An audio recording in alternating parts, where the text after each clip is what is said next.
Okay, so I'm talking to myself. Okay, happy Saturday, everybody, and I hope everyone is having a great weekend. And let's go ahead and get started. I apologize for the wait. I had to get a lot of things ready for this live.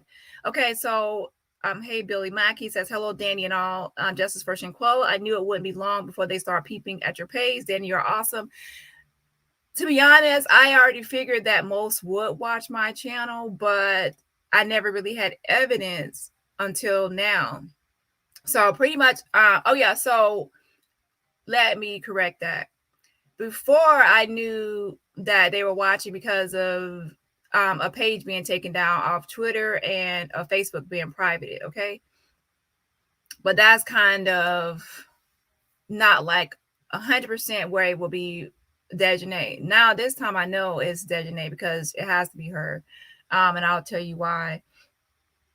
Okay, so hello to Teresa. We have Amy, Shell. Hey. Make sure y'all hit the like button on your way in here. They're all watching Yaz unto Yaz. I mean, to be honest, I will be searching my name on YouTube too. And if I didn't have a job, well, I do think that she's probably searching for a job or something is going on with the job. And I'll tell you why. I just want to make sure I go in order first. So absolutely, you're one of the credible ones. Hey, Tommy. Hey, Tina. Gotta take 5. Sylvia Black. Mondi. Hey, Brenda. Hey. Yeah, so pretty much I think Daejhanae is searching for a job and she's probably trying to take some things offline, or maybe she something is going on with Blue Rhino. I will get y'all's thoughts on it. Like, it's weird. It's weird. So I don't know what her agenda is. I am sure they are watching and planning ahead what they next move gonna be. Evil Devils, thank you, Dani, for keeping us updated on Shanquella case. I appreciate all you do. I salute you. And thanks for supporting my channel as well. Hey, Linda. Oh, okay, so did you just join this membership? If you're just joining, I think you actually joined the other day. Why do I see 2 Linda Best? Okay, well, hey, Linda, and welcome to the Avengers. Thanks for joining my membership. Okay, Lady J says, Dani, you are absolutely amazing. I'm sure they've been looking. You bring factual information. I absolutely love it. Yes, Hunter, yes. I'm glad y'all love the channel. Hey, Lisa. And I saw, okay, Tommy says, I saw Sue-Ann interview. She confirmed Zuniga photos. So crazy how people bashed him and he's posting all true facts. I want to say everything. Not everyone is 100%. So I want to give him 100%. But yeah, I do. I have already agreed that that's Shanquella in the picture and that the photo is real. So I have already co-signed that. Hey, Ro. Hey, AP Urbans. Now, some people I have seen in another chat. Should I even mention it? Okay, I'm not gonna try to mention it, but I'm just gonna ignore it for now. But like, no, I'm not gonna ignore it. Like, some people are in another chat, like talking junk about me, and then they come to my chat like, hey, Dani. I'm like, and I'm not talking about anyone I just mentioned. I'm just saying, like, I see you, and my mods can see you too. I'm saying, like, y'all gotta remember that I have eyes everywhere, and you might talk crap about me in another channel and then come over here and then you're like all friendly. Some people might be watching. I'm just saying. Daejhanae Jackson is garbage, and I will rejoice like never before when she pays for what she did to Shanquella. I hope she goes to a horrible prison, tormented every day for the rest of her sad life. Yeah, I think that's what everyone wants, is for her to go to jail. Sometimes I feel like somebody's watching me. Yeah. Well, I figured they were watching, but now she has got on my nerves today. And I'm gonna explain. I'm gonna go over this video first. That way I can make sure that everyone has time to get here, because I don't want to go as soon as I start on something like that and I'm already past it. That's when a lot of people will show up and say, what happened? What happened? And then they're late. So sometimes I'll say something like that to lies. Also, Nazeer has responded to another question, and the question was, how many people were at the villa? And obviously, since it's from Nazeer, not everyone will still, some people still won't believe it. However, for those who believe it, then he will, I will post that receipt as well. Him telling how many people were at the villa. Okay, the first thing I'm going to do is go over the video with Sue Ann Robinson. And she went to 2 YouTubers' channels recently, so I'm going to go over that. Or should I actually go over Daejhanae and Nazeer first and then wrap up with Sue Ann Robinson? I think I'll just go with Sue Ann Robinson first, and then I'll end with Daejhanae Jackson and Nazeer Wiggins. Yeah. Hey, Sheila. And let's see, Della, hey. So I'm going to say hey to a few more people, and anybody else come in, I would just have to say hey later or in the next live. Hey, Nanda, hey. Yes, keep on hashtagging Justice for Shanquella Robinson. Hey, Marie, Coco Finest, Mondi, Bella, hey, mods. So, okay, let me go ahead and get started. Hey, PM channel, let me go ahead and get started, and then anybody coming in, I will speak to you in another live. Stephanie, Denithia, Brandon. So a lot of people are coming out of the woodwork today, out of the bushes, should I say. Hey, Brenda, thank you for covering the story. Yes, I definitely will continue to cover the story until Shanquella gets justice, right? Hello, Jacqueline. Yeah, hey, Leslie. And Kiva, come get this commentary, y'all. Make sure y'all check out Kiva's channel. Raven says, will DJ be the only one arrested? I hope not. And remember, those involved in the omission or cover-up are most likely to be arrested as well. But of course, they probably want to get Daejhanae first for femicide, and then I'm sure probably other charges. I already gave my opinion on this, and I do believe that the FBI will take over this case because they already messaged me back or emailed me back and said that they're conducting a separate investigation from Mexico. So I believe that they are trying to maybe do their own case or take over. Hey, Jacqueline. Okay, let me go ahead and start on this video because, whoo, child, everybody's coming out of the bushes today. Miss Parker. Hey, Miss Parker. Deshaun. Hey. So, you know, the Southern hospitality has to kick in. I have to try to speak to everybody, child. No more drama.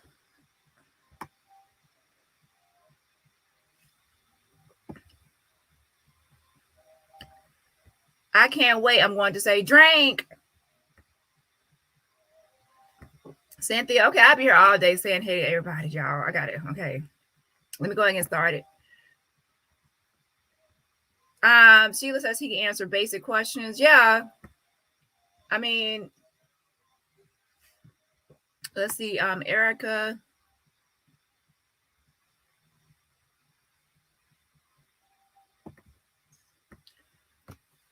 Hey, Dani, I was the one who sent you an inbox message a couple of weeks ago from Cali, told you that I would be on the road on YouTube. Happy to be here. Welcome to my channel. I also have another subscriber, so I did think it was you, but I have another subscriber named Roy Hawkins. So now I have 2 Roys. Okay. Okay, so let me go ahead and get started on this. Okay, so Robinson's family on the behalf of Shanquella Robinson. Welcome to the show, Sue Ann. Thank you for having me. I'm happy to be here. You know, this is the people's movement, the people's case. So I'm happy to be here. We are happy to have you. Listen, this is a pleasure to be able to have someone to think about the people, right? When you think about high profile cases like this, it's rare that someone in your position would think to, you know what, let me touch bases with the community. Let me check in with them and get a pulse check to see how they're doing. So kudos to you. We are so grateful to have you here tonight. We know you have a lot on your plate when it comes to this case, and not only this case, other high profile cases that you've been associated with. Which brings me to the first question, right? Because just in case we have people in the audience that may not be familiar with the breadth of your work, because you're not new to this, you're true. Okay, let me go ahead and say this. To start, this is a video from Queen Sheba's channel. And I'll go ahead and post a link to her channel. So yeah, this video did come from her channel. She interviewed Sue Ann Robinson, the lawyer for Shanquella Robinson, no relation. So I am going to be giving commentary on her video interview, okay? And yeah, so if check out her channel, and that's where I got the video from. Okay, let's continue on. This, but you know, sometimes they don't know that. So can you give a little bit of background about your journey into the legal system and how you've come to find yourself where you are today, covering some of the most high profile cases when it comes to African Americans and people of color? Sure, absolutely. I was initially a prosecutor when I first started my career because I wanted to be the best criminal defense attorney that I could. And I looked at the criminal justice system, as they call it, which, you know, that's tongue in cheek sometimes because, you know, there is no justice a lot of times, you know, as a system. And it takes both sides, prosecution and defense. And a lot of people were like, why would you be a prosecutor? Why wouldn't you be a public defender? Because, and I thought to myself, I said, by the time I have a client as a public defender, they're already in triage. They're already in the ER. They already have the charges. And we're trying to fix that problem. But as a prosecutor, I was able to exercise my prosecutorial discretion to actually look at the person as opposed to just looking them at as a file or as charges, and use my prosecutorial discretion to decide on a lot of things, whether a lot of cases would actually be brought to trial, how the cases should be charged. So that was a great experience because once I worked more on the criminal defense side, I understood what the state would come with, what their energy would be, because I had been a prosecutor. After I was a prosecutor, I went into private practice, and I've been in private practice ever since for 16 years.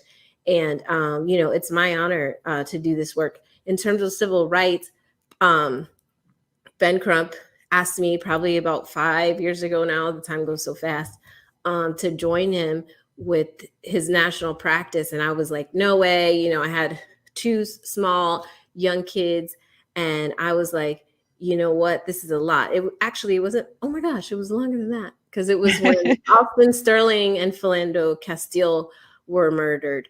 And it was just a very hard time for me. I had been covering it on some major networks, discussing the case.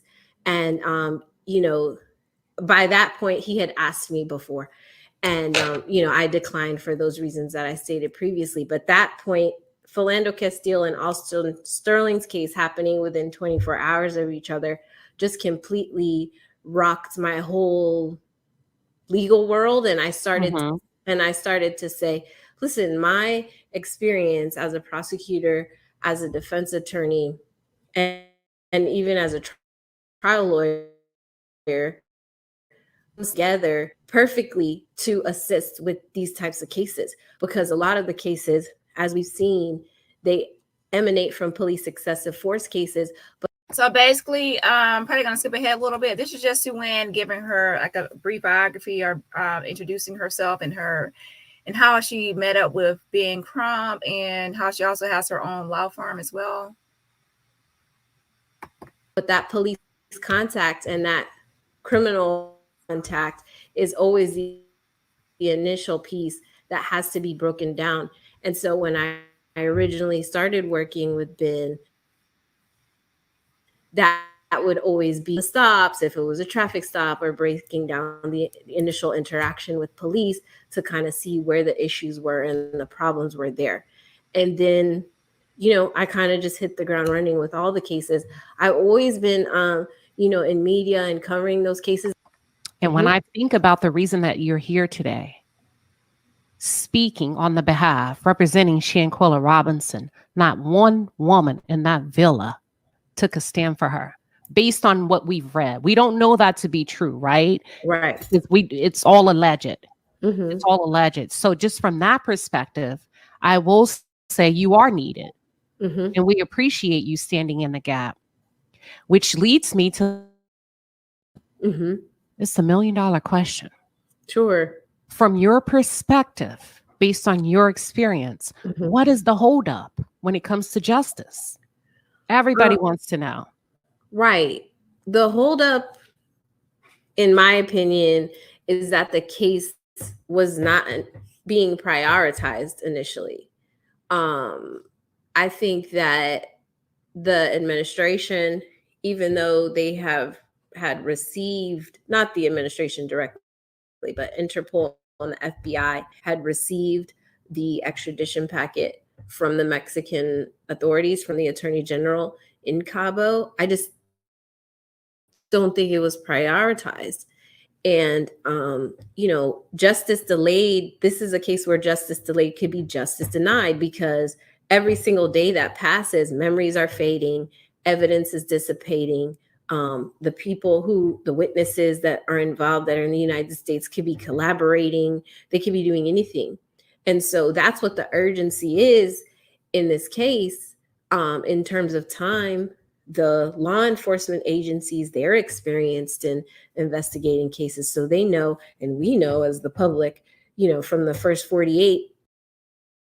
Also, taking into what you said, if they are over here still communicating with each other, I guarantee you that the FBI is definitely watching their interactions. So a lot of times people think that they're in the clear, and then they go on to continue to do communications and things like that, and they're being watched. Because I remember a case like that before, where a guy thought he was no longer being watched, but he was still being watched, even though he was out here free, right? It should be the first 48 optimally, but sometimes it's not, right? But 135, 5 months is not optimal. And so that's the reason why Ben Crump and I, Tamika Mallory, Until Freedom, and the other activists, Mario Black and the family, had the press conferences in DC to say this needs to be prioritized, because we don't want this to turn out to be a case where justice delayed is justice denied. I'm sorry, go ahead. So that's, there's an urgency to the case. Thank you.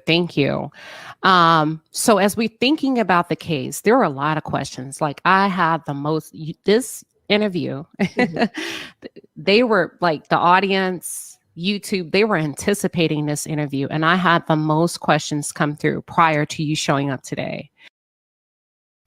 And yeah, I'm glad also that Sue Ann addresses this. She addresses the whole issue of the fact that femicide is listed on the extradition paperwork instead of homicide, that is holding up the whole process. And she addresses it, and she says, no, that wouldn't be holding up anything. And I definitely agree with that.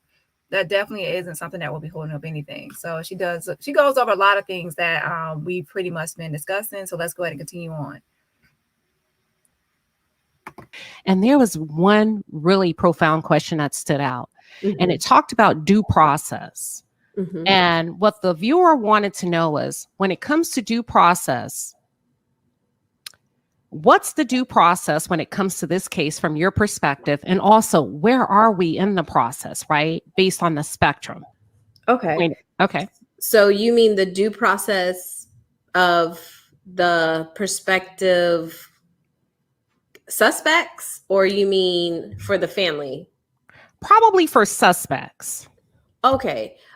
Just overall protocol in an extradition case, which there is protocol for, there is precedence for. This isn't something unique, like, oh, United States, we've never had to extradite anyone.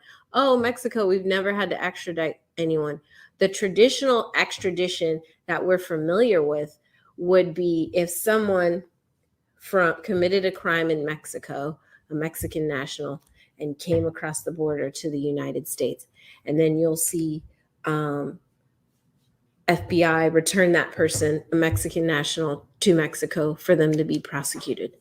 Or you'll see a U.S. citizen commit a crime in the United States and then flee to Mexico, right? They go over the border like in movies, and they're like, let's go to Mexico. That's always what's said. And then the Mexican authorities have to return the person to the United States. That's traditional extradition that we all know, like the peanut butter and jelly version. The extradition in this case would require the U.S. government to turn over a U.S. citizen or citizens to the Mexican authorities to be prosecuted under their criminal justice system. It's not, there is precedence for it. And that's why myself and the other advocates for the family are saying, hey, we're not trying to dictate how the case is completed or resolved. We're asking that there be some sense of urgency and it be done swiftly. So we're saying, listen, if the Department of State and the Department of Justice review the packet and they say, okay, it shouldn't be femicide, because I know, and the main reason why I wanted to come here, obviously because I respect your platform, but because there is so much misinformation and it actually really hurts the family. And so I want to make sure that we're giving good information. Okay, she mentions here that the reason she is going to a lot of platforms, especially on YouTube, of course, is to stop the misinformation and to correct misinformation that's being spread on social media. And she is saying that it hurts the case when there is misinformation being put out. And later on, she actually goes into, it's kind of like a double-edged sword, because misinformation can also keep Shanquella's name alive, but it can also hurt people and also hurt the case and everything else and what is being put out there, right? So let's go ahead and continue on.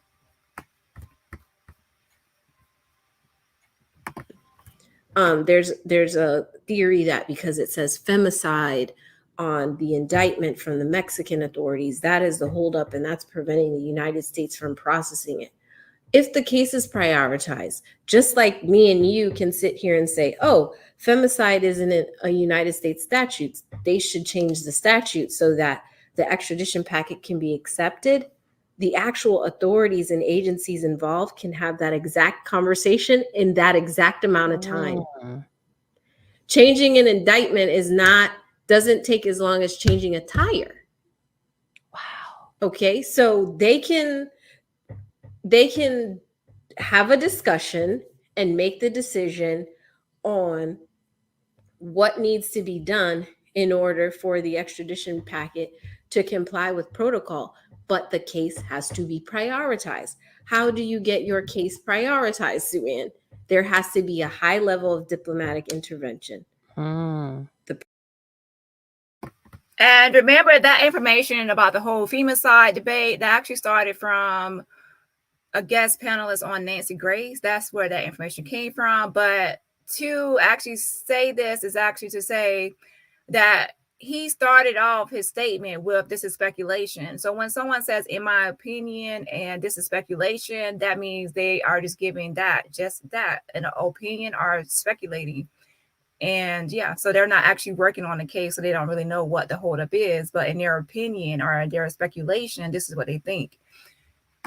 So yeah, that's what she's addressing now, is the whole topic of the femicide. She said if that were an issue, that could easily be resolved and it wouldn't hold up anything. President, the Secretary of State, someone has to take the responsibility, a congressperson, people that we vote for, someone has to take the responsibility to say, you know what, I'm going to direct the Department of Justice and Department of State to go get the paperwork wherever it is. If it was faxed, if it was mailed, I'm going to get it. And I'm going to say, hey, I think there has to be a meeting if it's on Zoom, or we need to go to Mexico because XYZ thing is wrong with the packet, or it needs additional information. Once the extradition process has begun, we would see on our side a federal case in the U.S. courts, because the suspect that Mexico wants to be extradited does have due process. So they would have an extradition proceeding in the United States where they could object to being extradited. But we would see that because that would be a public process. Okay, right here she's addressing the whole thing about how things can be hidden and kept in secrecy or privacy. people were saying that Daejhanae Jackson was arrested and it's been held secret and everything like that. She's pretty much saying that since they actually have due process, like we all have due process and the right to like even like a speedy trial or even if have a trial and to the whole due process. So she's saying that once the extradition is approved, we will be able to go to the courthouse and see these documents because it has to go through the courthouse. And that's even for a provisional arrest, it has to go through the courthouse. And as I explained before, there is times when they believe that someone is a flight risk. Well, they will say, we will seal the request for their arrest up until the time the person is arrested. So like in the case of Bruce Redmond, they sealed it, but once he was arrested, immediately and automatically, they unsealed the documents and the documents were available, but it cannot be permanently sealed because we have the right to public records, right? So yeah, Daejhanae is not arrested. She's still out here free. And she's on here reporting me. So I'm going to talk about it later, how she's falsely reporting my videos to try to get my videos taken down. I'm going to talk about it at the end of this live. Hey, Daejhanae, stop reporting my videos and falsely reporting my videos at that. And that has not been done because there isn't any U.S. extradition process pending in federal court that we've seen. It would be a public record. We would be able to see it. And so that's how we know no one's being extradited on the case. Wow. Thank you. And before I go to the next question, I just want to give you a little moment to breathe. I'm going to read a few of the super chats that have come through. BW, thank you so much for the super sticker. We really appreciate you. Same thing with Arissa. Yeah, shout out to Arissa Bay for the super sticker. Yes, and yes, thank you for supporting the channel. So yeah, shout out to Arissa Bay for the super sticker. And everyone else, you can support the channel for free just by hitting the like button. How did Mexico treat you trying to get answers and justice for Shanquella and her family? That's the first question. And then how did you feel visiting the villa when we talk about your discovery visit? Okay. Initially, when I got on the ground in Mexico, there was a lot of pushback. The funeral director, the funeral home that prepared and transported Shanquella's body was one of my first stops because we wanted to know what was the condition of the body when they transported it. And there was a lot of pushback there. But, you know, we didn't get discouraged and stop, but so I'm not really surprised it was pushed back even though the funeral home was helpful in shipping and transporting Shanquella's body back to the United States. Right now, since people are fearing that they might get sued, I mean, Sue-Ann is a lawyer, she's traveling and going to ask questions, right? People are afraid of being sued. So I'm not really surprised that people are not like giving some pushback, right? But yeah, they the father spoke on that funeral home and that they were really helpful in getting Shanquella's body here back to the United States for the funeral and to her family. It was the first day, and so it kind of took the moment, wind out of our sails to say, oh man, we traveled all this way. We had a prearranged meeting with the funeral director, with the person who actually prepared the body, and now we're not getting any information. You know, we kept going to our next steps. And once we kind of found the actual Mexican Red Cross, that was actually the first big break. If you remember, there were photos online of the paramedics standing over Shanquella's body. And the attire that they're wearing is actually the Mexican Red Cross logo, which I didn't know.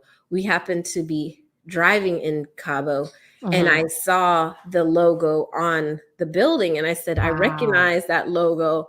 And then we turned in, and there isn't really a precedent for what I did, so it's not. Okay, by photo, she's talking about the photo we already know about that Gerardo Zuniga posted of Shanquella on the floor in the villa. And then the doctor, Carolina Ornelas, like kneeling down beside her. And then there's a paramedic who we all know as Mavi standing up above her. And then I don't know the other person's name. But like her partner that's like usually with her all the time, he was kneeling on the floor as well. So that's the photo that we are talking about right now. Like I could go to a statute book and say, oh, I need to bring this, I need to bring that, I need to wear this, I need to ask that. So it really was a fact-finding mission. I did have a power of attorney signed by her mom to let people know, hey, you know, I'm authorized by the family, you know, certain copies of certain documents, so that the people who were sharing information would know that it was, you know, that I'm an actual representative of the family. So that was kind of our first breakthrough on the case, was at the Mexican Red Cross, because they said, yes, we did respond to the villa. And as a matter of fact, the paramedic who is pictured is here. And, you know, she would like to speak to you through a translator, because she actually had been getting very, her and her boyfriend, she advised, had been getting threatening messages on Facebook. And obviously there's a language barrier, but she didn't understand why, because she was like, you know, I don't know what's going on. I attended to the person, you know, because my job is a paramedic. So I don't know why I'm getting kind of threatening or negative messages. So I first thanked her for her service to Shanquella Robinson and her family, but explained to her, you know, it's not, Shanquella Robinson's family is not sending people to send messages or sending any messages to her, that they're actually grateful for everything that they tried to do for their daughter.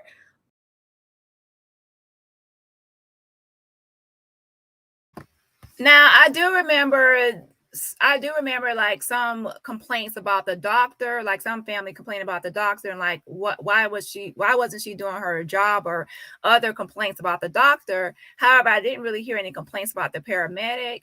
And yeah, so they pretty much saying that people have been threatening the two paramedics. And let me say this, for my channel, there have been no threats.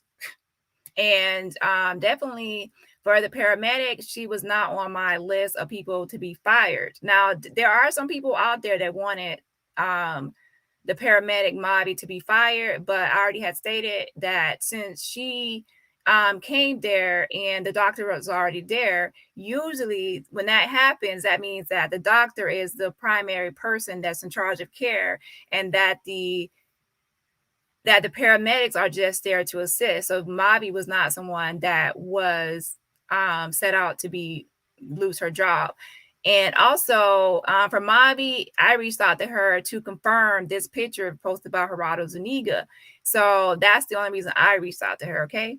And yeah, so, and I never got a hold of Mavi or the partner in the video, the guy. I never got a hold of them. However, I did speak to the receptionist. And when I spoke to the receptionist, she said that Mavi already knew about the picture online, and that Mavi had already been getting calls. So, but by the time I called, she had already been getting calls, and she already knew about this picture. And I was like, oh, okay. I didn't know she already knew about the picture. So that was my way of confirming. So yeah, I don't know who else, but to be honest, let's go ahead and get into it. Because if you're like a person that's being posted online she was posted in, let's go ahead and go to here. Let me show you where she was posted at. Hold on. So Mavi was posted in the unofficial police report a long time ago. There's her name right there, Mavi Graciano. This was actually posted online to a lot of news outlets and everywhere, because it's an international story. So, I mean, if she's in Mexico, I'm sure by the time her face was posted everywhere and her name was posted everywhere, and people are really upset and angry about the whole Shanquella case. So I'm not surprised that people were calling and leaving like threatening messages. I mean, there are some people that do that. And like, even with the others that deserve to get fired, that I did say to try to get fired, like the doctor and Daejhanae and Elise, I told people not to call and leave threatening messages. So yeah, so I don't know what happened with that, but it definitely was not supported by my channel. I ran through by my channel as a paramedic to lose her job. So yeah, so that's what and to be honest, like now when it go even up until the time all the information comes out, some people are still going to feel a type of way about everybody involved. And we've learned that no matter what information you put out to say someone should not be fired or someone should not be this or that or guilty, some people out there will still say, hey, that person is guilty because they should have done more or whatever. So let's go ahead and continue on back to the video. But yeah, so keeping on with that, right here is Gerardo Zuniga. This is what the photos she's Miss Sue-Ann is talking about that was released, and to Gerardo Zuniga's channel, which we already know. And that was released December 27, 2022. And as you can see, it has 109,000 views, 109,000 views. So over 100,000 people viewed this video. And at the time, this was December 27th. Okay, so at this time of December 27th, not a lot of information was out there because it had only been like a month and maybe a month or so after her funeral. Okay, so at that time, I'm sure there were probably a lot of upset people and angry people that saw Mobby and her partner in the video. And some of them might actually be in Mexico because this is international. So people might have recognized them and already had started like messaging them and everything else. I don't know. So wait 1 second. And before this video, the name was already out in the unofficial police report, right? So it was already out before then. It's kind of expected, to be honest, in a high profile case that goes international where your name is being put everywhere. Okay, let's go ahead and continue on. So yeah, I did message Mobby, and that's why I like to record everything and every interaction. That way my bases will be covered on my part and things. I did message Mobby, and this is my message to her. And I actually was live, and I asked everybody live, what should I write? And the message I wrote is right here. And as you can see, the little gray circle right here at the bottom right-hand corner of the picture, it wasn't even like open, like I said, red or her. She might have just not accepted the request, but that's all. It wasn't even open. And then let's go back a second. Wait. So then I'm going to translate what I put because I was actually live. That's why I record everything live so no one can say I said or did certain things that I didn't do. Hold on. So the message translated to, hey, Mobby, did you know these pictures were online, right? And by the time I called, she had said, yeah, she already knew about the pictures. She saw the pictures. And it wasn't Mobby, it was a receptionist. So I think y'all remember it's a receptionist I spoke to only. So that's my message in Spanish. And then it's translated to, do you know about your pictures online? Posted by, wait, hold on.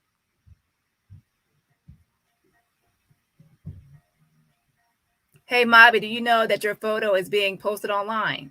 That's the only message, and it was left on red, or it never was open, or I don't know. It's just not, she didn't respond or see it, right?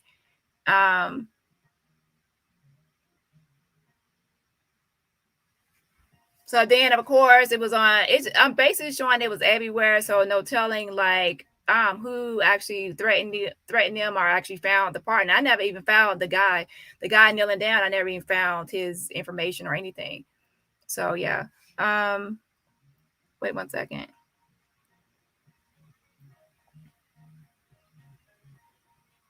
But the okay, so also let me show one more thing as well. Glad to cover all my bases. Wait 1 second.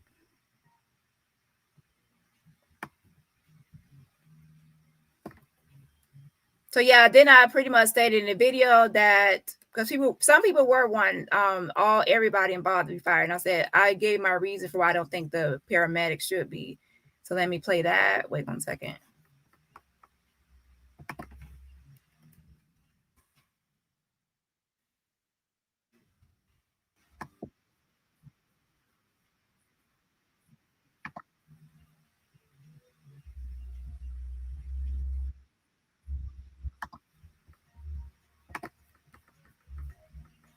Okay, give me a second, y'all. Give me a second. Got a lot of stuff to share.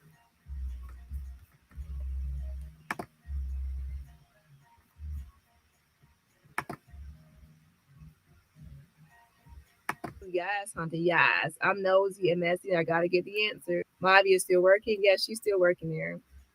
I don't think Mavi will be fired because a lot of times when there's already a doctor on the scene and the paramedics arrive, they're there to assist the doctor. So then a lot of the weight falls onto the doctor.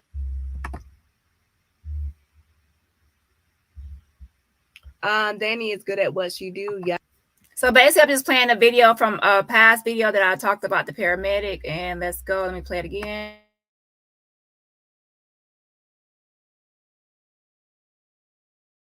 Yes, Hunter. Yes, I'm nosy and messy. And I got to get the answer. Mavi is still working. Yes, she's still working there.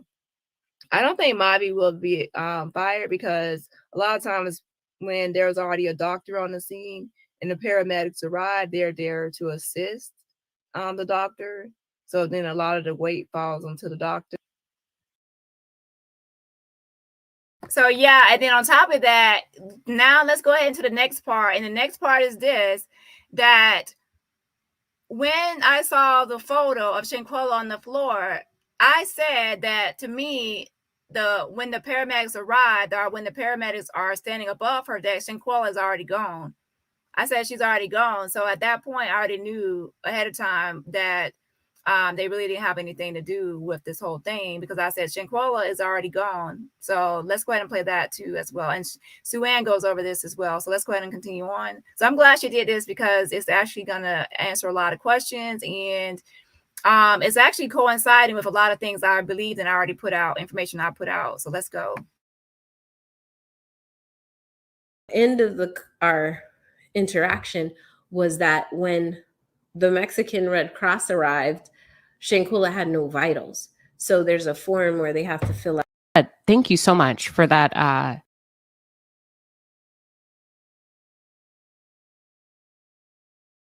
The case is prioritized. Yes, actually. And I saw the logo on the building and I said, I recognize that logo. And then we turned in.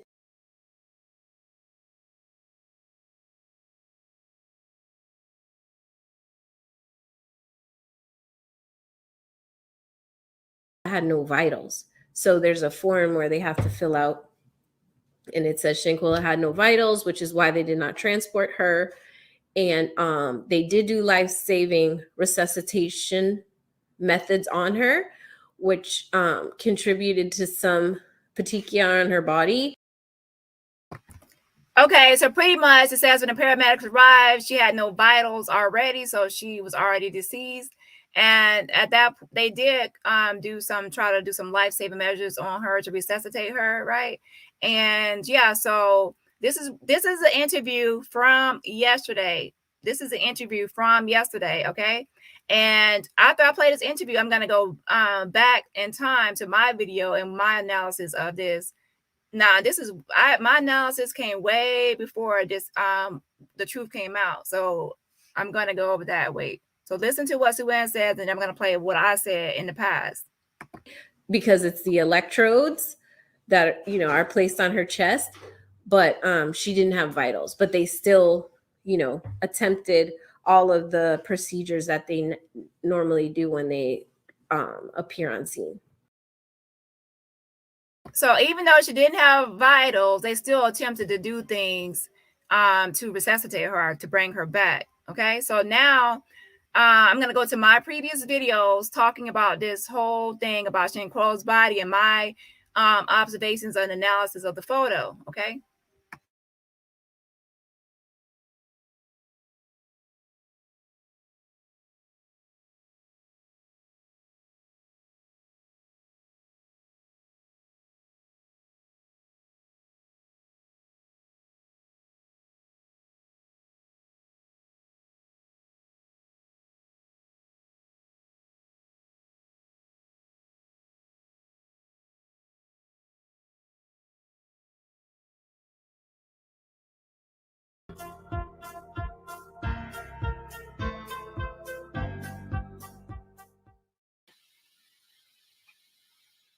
Hey, everybody. Hey.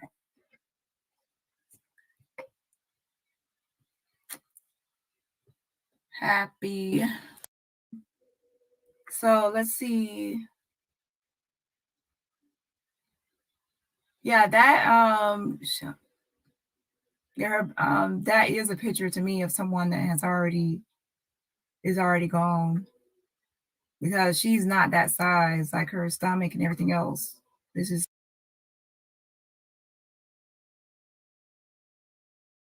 okay. The same day that Gerardo Zuniga went live, like I said, that video has now 107,000 views. I went live. I right after him in December 27, 2022.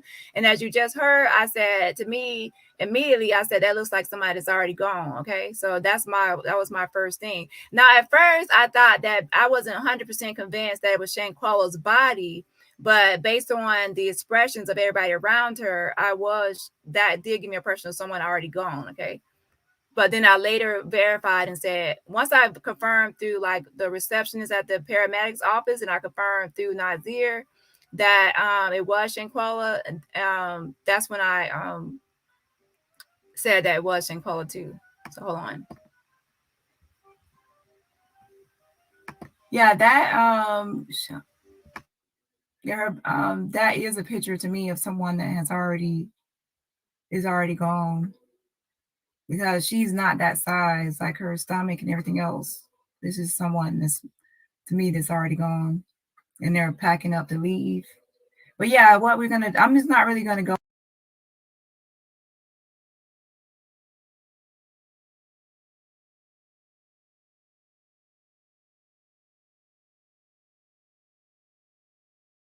But most likely these photos are real.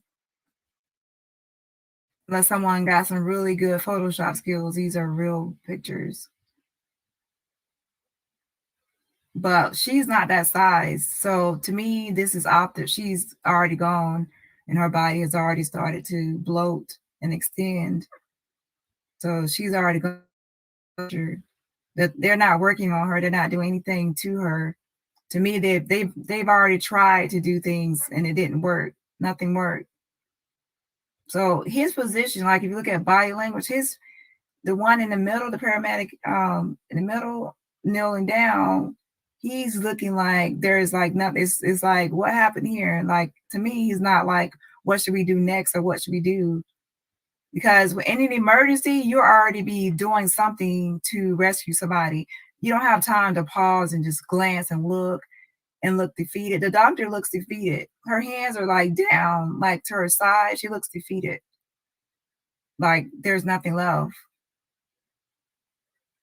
When you first arrive, you are like, your energy is like, and your adrenaline is up high, because you have to see what needs to be done. You're touching the person. You're trying to evaluate. You're trying to do something to ascertain and determine what needs to be done. So you're involved, and you're more involved. This seems like you've tried everything and nothing worked. So now you're like at a loss, like what happened? And oh shoot.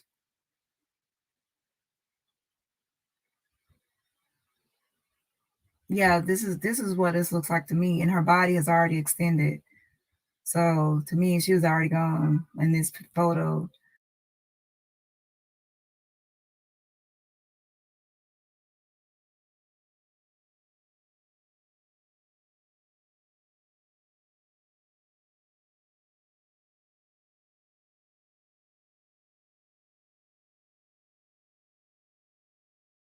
I don't know. So I don't know. Some people think it's when they're arriving, and some people think they're leaving. To me, I'm thinking that this is after she's gone already. If this is her. Let me clarify if this is her.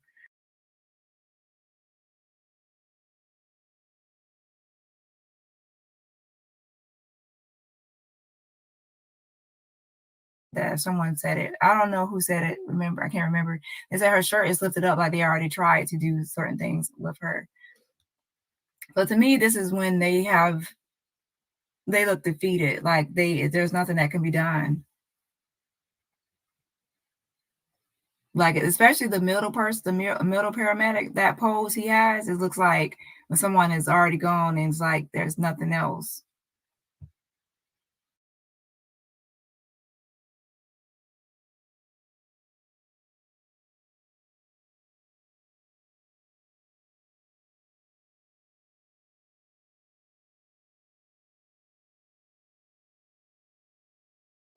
Okay, so that's pretty much, yeah. So as you can see, the first day when he put this out, the photo of the paramedics with the doctor, Gerardo Zuniga, I gave my analysis of it, and it looks like I was right on target with what I believe was going on with the body language and the as far as the body and everything else. Now, as far as the body, people did raise questions about the body, and I did say, yeah, that's a lot of extending and distension to a body.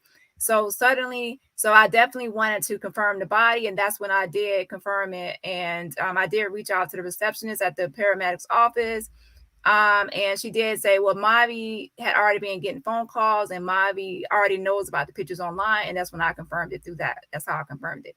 Okay, let's go ahead and go back to the interview. Make sure y'all hit that like button. Hit that like button.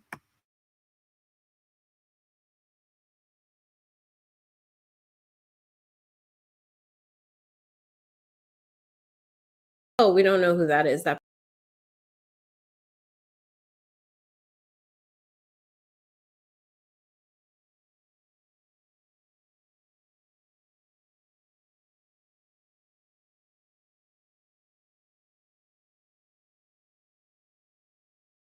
Yeah, You mentioned pushback. pretty much were saying they could not transport her because she didn't have vitals, so they couldn't transport her. But it also said that they did try to help bring her back, but they could not transport her because by the time they arrived, she was already deceased. Based on what you could recall, Mhm. can you give us just a brief example of what that looked like based on your experience when you're working with high profile cases and you have people that are willing to, I can't think of the word, that are willing to help and assist, as opposed to where you're feeling like, wow, that's a bit different. Yeah, I Can had you- two. I can remember distinctly 2 times. One, we went to the hospital where the doctor who actually attended to Shanquella Robinson worked. We already had it confirmed that she worked there, Dr. Carolina Gutierrez, because the police report had already been leaked to Mexican press. So we had that information, even though it wasn't given to the family. They weren't given their own copy. We had that information because it was leaked. So we went to the hospital and, same thing, had the same set of documents. We're like, hey, would it be possible for us to talk to this doctor? And initially, I was advised, oh, we don't know who that is. That person doesn't work here. Then I'm saying, well, no, she does work here. It's been confirmed. This is kind of her license information. Like, she definitely works here. Then I was advised, oh, well, she did work here. She doesn't work here anymore. And then that we had to leave the property immediately. And her profile and all her information had been removed from the hospital's website. The second time we had pushback was when I was speaking to the consulate, because obviously I'm. And yeah, the doctor, she also removed her LinkedIn. She put her Twitter on private and things like that. But yeah, she was let go from the hospital. And yeah, she is one of the people that I did say that we should call a bunch of times to get fired. And I still stand by that. So yeah, she is one of the people that I wanted to get fired. And yeah, she's no longer working there, right? And yeah, so Sue-Ann is pretty much saying that she wasn't really getting cooperation from the hospital. And I do believe they let her go because they don't want to be held liable for what she did, even though technically they can be sued. They can sue that hospital. So that's what they're trying to avoid happening. That's why they're probably not cooperating, and they probably won't cooperate or even do that much cooperation until like someone sues them, and then they have no choice but to answer to court documents. And now, however, I can't remember what live it was because I've done too many lives. That I did call the hospital and kind of get the information for the doctor, like a phone number and an email address. Well, the email address technically is from her past employer, so I wouldn't really count that. But they did give like a personal phone number for the doctor. Okay, yeah. A lawyer first. I understand the protocol. The consulate general is supposed to be the liaison for families in situations like this, even though the Robinson family has had to carve their own path, obviously, with me even being in Mexico in the first place. I still wanted to do what was proper and follow the protocol. The consulate was giving me all kind of, just run around and static. And it got to the point where, one, they sent us to a consulate general office that was closed, and then advised me over the phone that if the family was seeking information and wanted information so much, that they should talk to the travel mates, which to me, at this point, I'm in Mexico, very invested emotionally, obviously, because these are my clients. And the consulate that's supposed to act as the liaison is making comments and saying things that would obviously be a slap into the face of the family if he said it to them directly. Like, you have one job. You're supposed to be a liaison for Americans that are traveling abroad. Specifically, once I got to the Attorney General's office through a translator again, because my 12th grade AP Spanish couldn't get me through everything.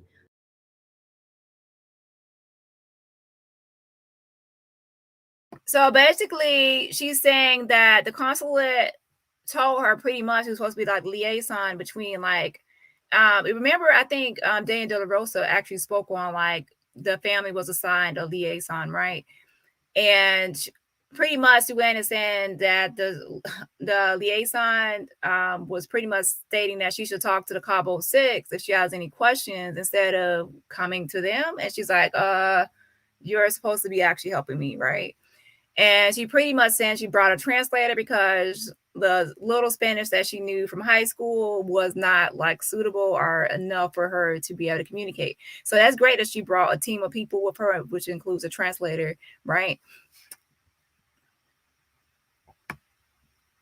The Attorney General said, well, where's the consulate? Because typically they would come with you and they would, let us know that you're authorized, and then you could review whatever materials you wanted to.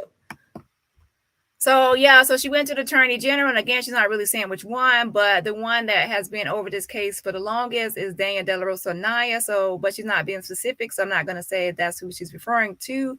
But pretty much when she went to the state attorney, they are like, your liaison should actually be here with you and you'll be able to review everything. But as she will probably say, is that that person really wasn't helping or doing their job. So they were even shocked and surprised at how obstinate, or I won't say obstinate, how unhelpful the consulate was. Well, I had a question. Like, as I do my reviews and I report out on this case, one thing that came to mind to me, just based on my international travel, the first thing I thought is I understand the culture of Mexico. And oftentimes, based on my perspective and based on my personal experiences, when in Rome, you must do as the Romans do. And there are certain cultures that really, really expect you to adhere to their cultural norms. And the first thing that crossed my mind is, did the legal team consider hiring maybe a Mexican attorney that is bilingual and that possess dual citizenship, both here in the U.S. and or in Mexico? Did we consider it? Or do you have somebody that went with you, or where are you with that? We absolutely, we had a team.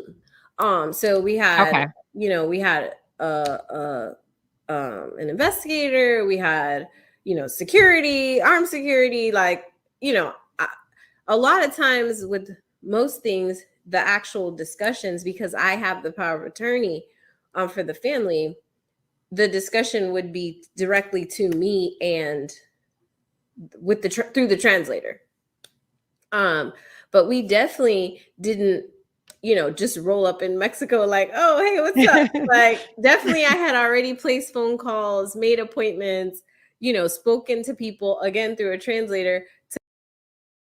So pretty much she had like a translator, and I guess probably three-way or conference calling, but she had a translator and has already made arrangements for people before just arriving to Mexico. She didn't just like, I'm gonna fly out here and just hope someone meets with me. She had already made some appointments with people to make sure that when we got there, certain things would be lined up. We didn't know what the answers would be, of course, but that certain things were lined up, because the family was being ping pong between U.S. authorities saying, "This is Mexico. You need to go. You have to talk to the Mexican authorities," and the Mexican authorities are saying, "Oh, no.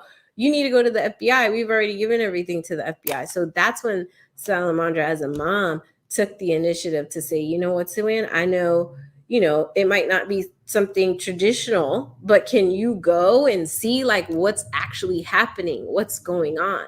And my response was, it would be my honor, because I did and do and continue to want to get to the bottom, kind of what happened. And then in the question, they asked, how was it to go to the villa? Mm-hmm. And I don't know how many people are super spiritual, but I will say that.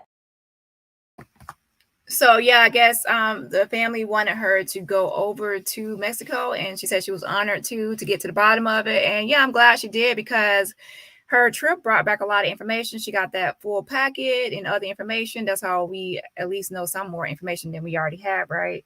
And right now she's going to pretty much discuss like her going to the villa. And I think that if any one of us went to the villa right now where this all happened, it will be we will have like probably in our emotions and like looking around. So she's pretty much going to describe her feelings and how like the impact on her to go to the same area or villa where Shanquella was, when Shanquella was just going thinking that she was going to enjoy her vacation, and we all know what happened after that, right? So let's continue on. Even just driving to the villa, I had a very hard time, in the sense that you're driving through this place that is one of the most beautiful places I've ever been, and I'm 40, so I've been some places. And I'm thinking to myself, wow, Shanquella was in her transportation looking at these exact same places and thinking to herself, wow, I'm really going to have the opportunity to vacation, relax, celebrate my achievements, take a break from, she's an entrepreneur, so take a break from business and all that stuff and just relax in such an amazing environment, never knowing that her life was going to come to an end in such a brutal way. So just the drive to the villa, that was always going through my mind, like, wow, this is so ironically beautiful, because in such a beautiful place, such a terrible thing happened. And then the actual villa itself, same. It's like, wow, this is the place where, she walked, and I'm sure she went on the rooftop and saw the beach view and could see over the whole area of Fundadoras, and the hammock where, she had done some Instagram stories that she was, hanging out in the hammock, and just the house itself, just a beautiful home.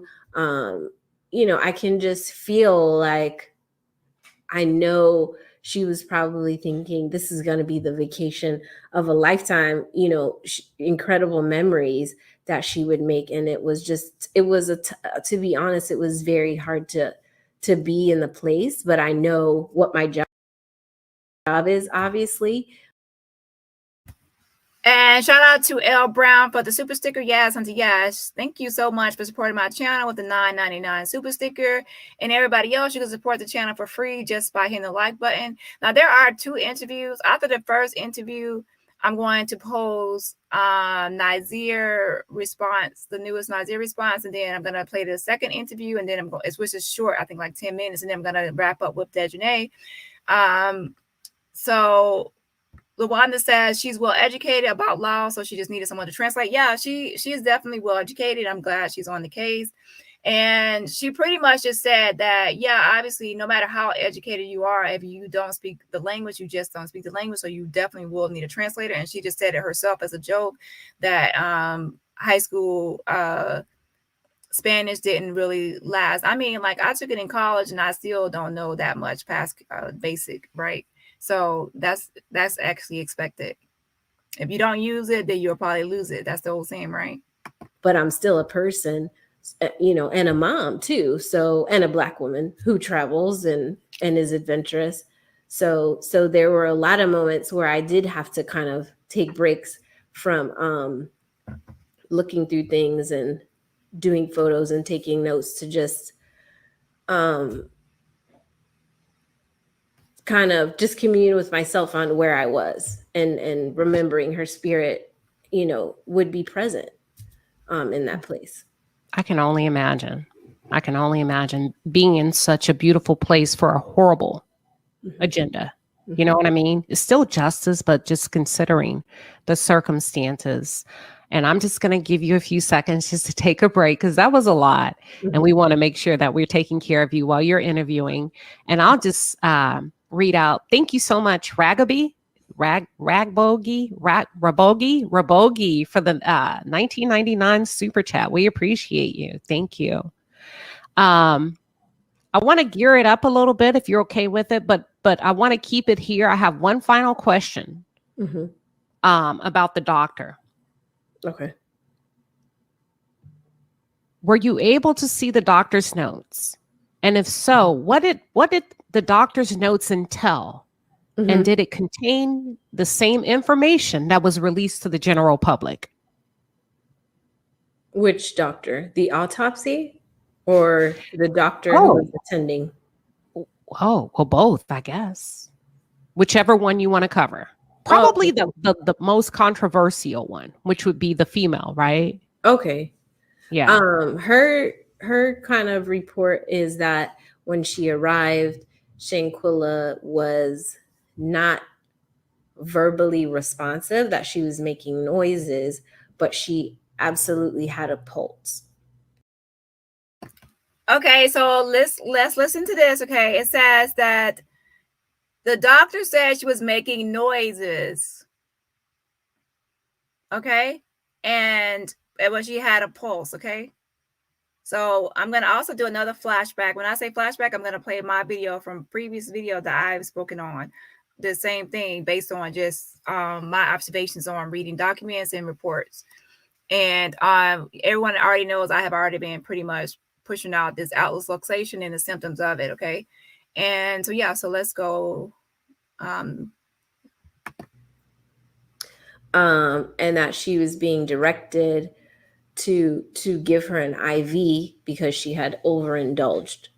That was what she was being advised. Oh, she drank a lot last night. She just needs an IV. Obviously, it's a medical professional, so she's doing her own assessments and things like that. And she said, I think she should be transported. She needs to be transported. And then that's when one of the travel mates called Salamandra, Shanquella's mother, Mrs. Robinson, saying, hey, they want to transport her. We need money for that because we have to pay money to have her transported. It's important to say that when I went to the Mexican Red Cross, who didn't end up transporting her because they're not allowed to transport someone without vitals, I asked the question, hey, because you don't know, I've been to other countries traveling where, even for you to go to the hospital, you have to pay cash sometimes, especially if you're coming from abroad. So I said, for her to be transported to the hospital, would you have to pay cash? I know for the doctor to come to the villa, obviously there would be some charge. Okay, let me pause it right there because I'm going to go back to the verbal. Hold on. It's a medical professional, so she's doing her own. It up a little bit if you're okay with it, but I want to keep it here. I have one final question about the doctor. Okay. Were you able to see the doctor's notes? And if so, what did the doctor's notes entail? And did it contain the same information that was released to the general public? Which doctor? The autopsy or the doctor who was attending? Oh, well, both, I guess. Whichever one you want to cover. Probably the most controversial one, which would be the female, right? Okay. Yeah. Her kind of report is that when she arrived, Shanquella was not verbally responsive, that she was making noises, but she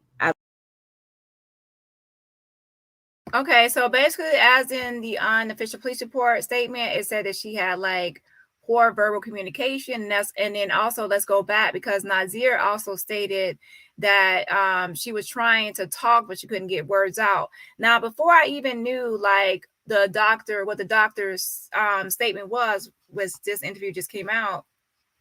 I pretty much was saying like, how can someone know that someone has poor verbal, like in the unofficial police report, unless someone was trying to make some kind of sounds or noises or trying so they can be able to evaluate it. So let me go do it one more flashback and wait 1 second.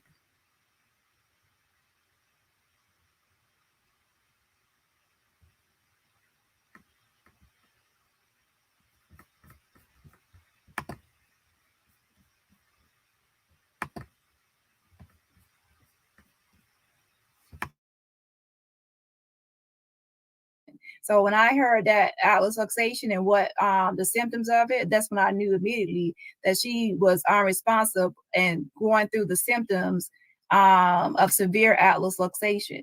Okay, there's different. There's severe, there's mild, and everything else. Okay, so then when the doctor got there, she still had this. Now, what I can say about the doctor is that once she lost her pulse. Shanquella was still alive, but unresponsive and exhibiting the same symptoms of atlas luxation. Okay, and the doctor also described some kind of poor verbal. And when she said poor verbal, that actually kind of goes into what Nazeer was saying, well, not being able to communicate properly, like verbally, or get words out. So poor verbal. Okay, so that means that how would someone be able to examine your verbal skills without you actually trying to speak? And then that's when they would say poor, intermediate, or advanced, right?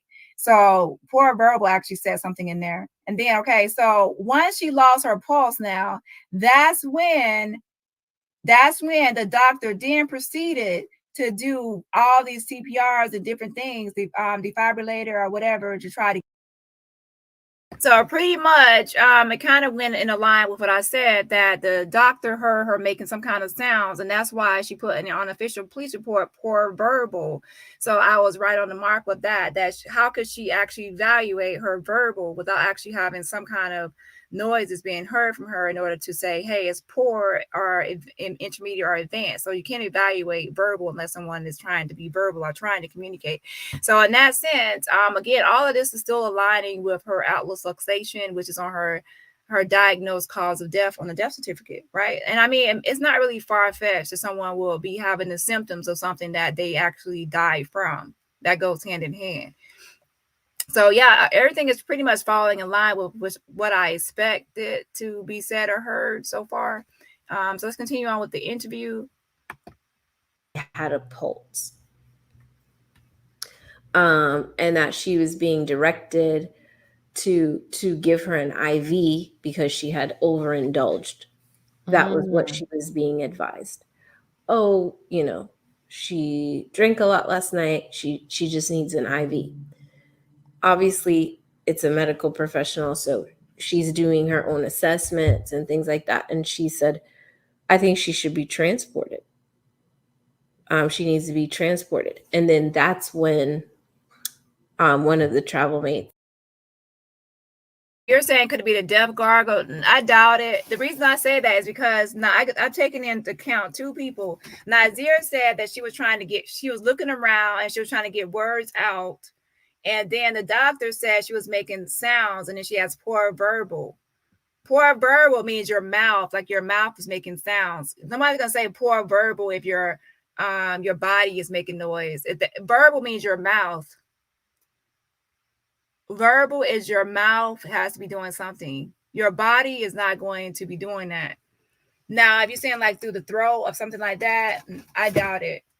I would say Nazeer said she was trying to get words out, and then the doctor saw that she also had poor verbal, and she was trying to probably get she was making sounds, but no, it was not formulating into words.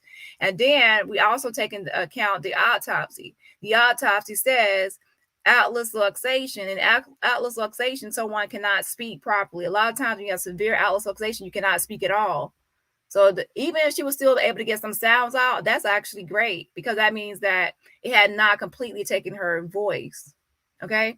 Yeah, because a lot of times you can't even speak at all with that severe. So for her to even be able to make sounds out of her, for Nazeer to say try to get words out, and for the doctor to say poor verbal and sounds, that means she still would have some kind of capacity to make sounds with her mouth.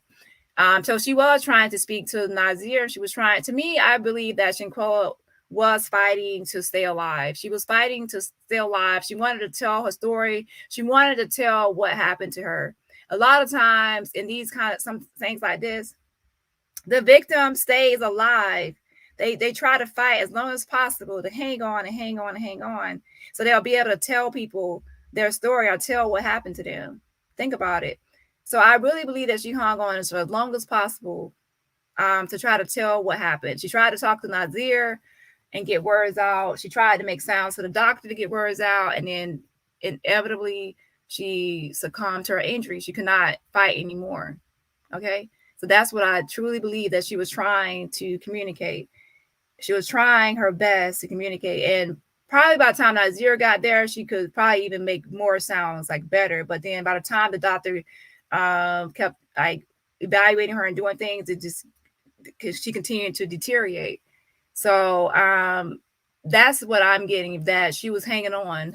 She wasn't trying to just leave without letting everyone know what happened. Because with atlas luxation, you can still hear what's going on around you. You can still understand. You don't lose your intelligence. You don't lose your sense of comprehension, your know-how, like what's going on around you. She knew they were trying to cover this up. She knew they were lying. She knew they were trying to get out of this, and she was trying to talk and communicate to people around her that came to help her. But she, due to her condition, you're allowed to see and hear and understand, but you cannot speak. So then and she was also paralyzed from the neck down, because you have paralysis with atlas luxation. So she was pretty much at their mercy, right? So let's go ahead and continue on. Called Salamandra, Shanquella's mother, Mrs. Robinson, saying, hey, they want to transport her. We need money for that, because we have to pay money to have her transported. It's important to say that when I went to the Mexican Red Cross, who didn't end up transporting her because they're not allowed to transport someone without vitals, I asked the question, hey, because you don't know, I've been to other countries traveling where, even for you to go to the hospital, you have to pay cash sometimes, especially if you're coming from abroad. So I said, for her to be transported to the hospital, would you have to pay cash? I know for the doctor to come to the villa, obviously there would be some charge. But I asked about her being transported. Once the doctor says, hey, this is not, just give her an IV and have her rest, I think she needs to be transported. Do you have to pay for that? And the Mexican Red Cross was like, no. And yeah, and that's also something I remember I stated as well. And I said that it's just like in America where you could call 911 and get transported to the hospital. You could also call 911 in Mexico and Los Cabos, Mexico, as I said before, and the Red Cross will come out. So there was never a hold up for that, as I stated before. And I don't have to play that flashback. I'm sure you already know. I stated that a million times, that the Mexican Red Cross comes out when you call 911. So that was already debunked already. So Sue Ann is reiterating that, that they have the Mexican Red Cross over there that will come out and without any money. So that was just a lie. And we all know it's a lie, because why? Once Winter called 911, they came out without any money. So that means they could have came out hours before then without any money too.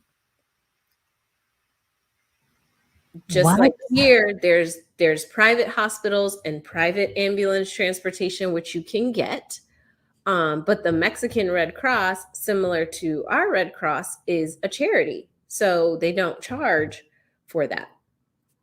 But they're based on my review of the records, there was a a back and forth in terms of the doctor saying she needs to be transported, and them then having a conversation with Salamandra, and then coming back to the doctor and saying, well, just try the IV. And the doctor saying, no, I think she needs to be transported. So she's saying there's a back and forth between Salamandra and whoever was talking on the phone. And we already know it. They said Khalil was on the phone with the mother. The mom said that Khalil was the one calling, right? And so let me continue on with this interview, okay? Because I didn't watch the full thing. Because she's saying them, so I don't know if she's referring to one person, as in Khalil was refusing as he was going back and forth on the phone with Salamandra, or were there others in the room refusing as well? So let me see if there's a clarification. And them saying, well, just try the IV. So to me, as a former prosecutor, that piques my interest, because I'm like, okay, if a medical professional is telling me somebody needs to be transported to the hospital, the last thing I'm trying to do is play doctor and say, oh, no. She doesn't need to be transported. It's fine. That's gonna, let's figure out about the money. I'm like, whatever needs to be done. Do we need to carry her on our back? Like, what, get whatever we need here, whatever resources we need here immediately. And we can figure out the other stuff later, because obviously the doctor felt that it was at a point in time where, based on her medical experience, she needed to be transported. Has there been any other medical expert or medical SHME that's been able to confirm and or validate, to your knowledge, the doctor's accounts of it even being possible that Shanquella exhibited signs of life upon her arrival by way of what she said, making noises? You said, Lisa, I already saw that already walked through, and I played it before. She also has it on her Twitter page. I posted. She actually has a full video on her Twitter page of her walking through.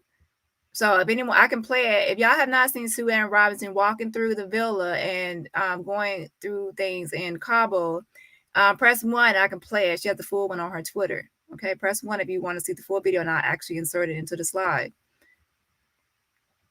Is there evidence that she was alive? Yeah. Has anybody been able to substantiate that by way of a medical professional, a medical expert, an independent? Oh, you mean not from her statement? Yes. Oh, okay.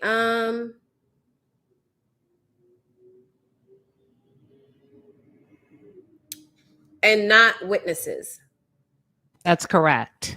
Not witnesses.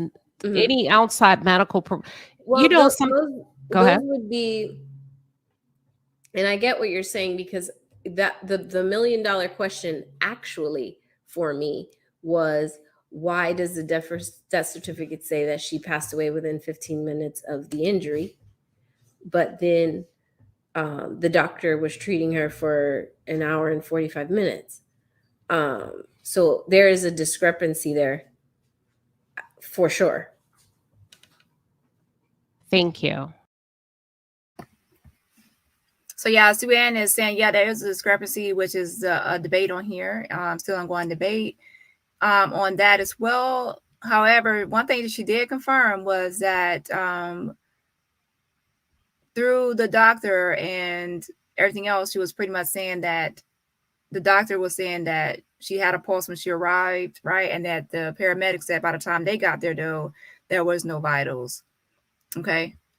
So there's a lot of shout out to Marie Phillips for the 1999 super sticker. Shout out to you for this 1999 super sticker. Yes, auntie. Yes. I appreciate the love, y'all. And everybody else, you can support the channel for free just by hitting the like button. So I see a lot of ones in the chat. So some of y'all did not watch the previous video I posted with Sue Ann doing a walkthrough through the villa and through Mexico.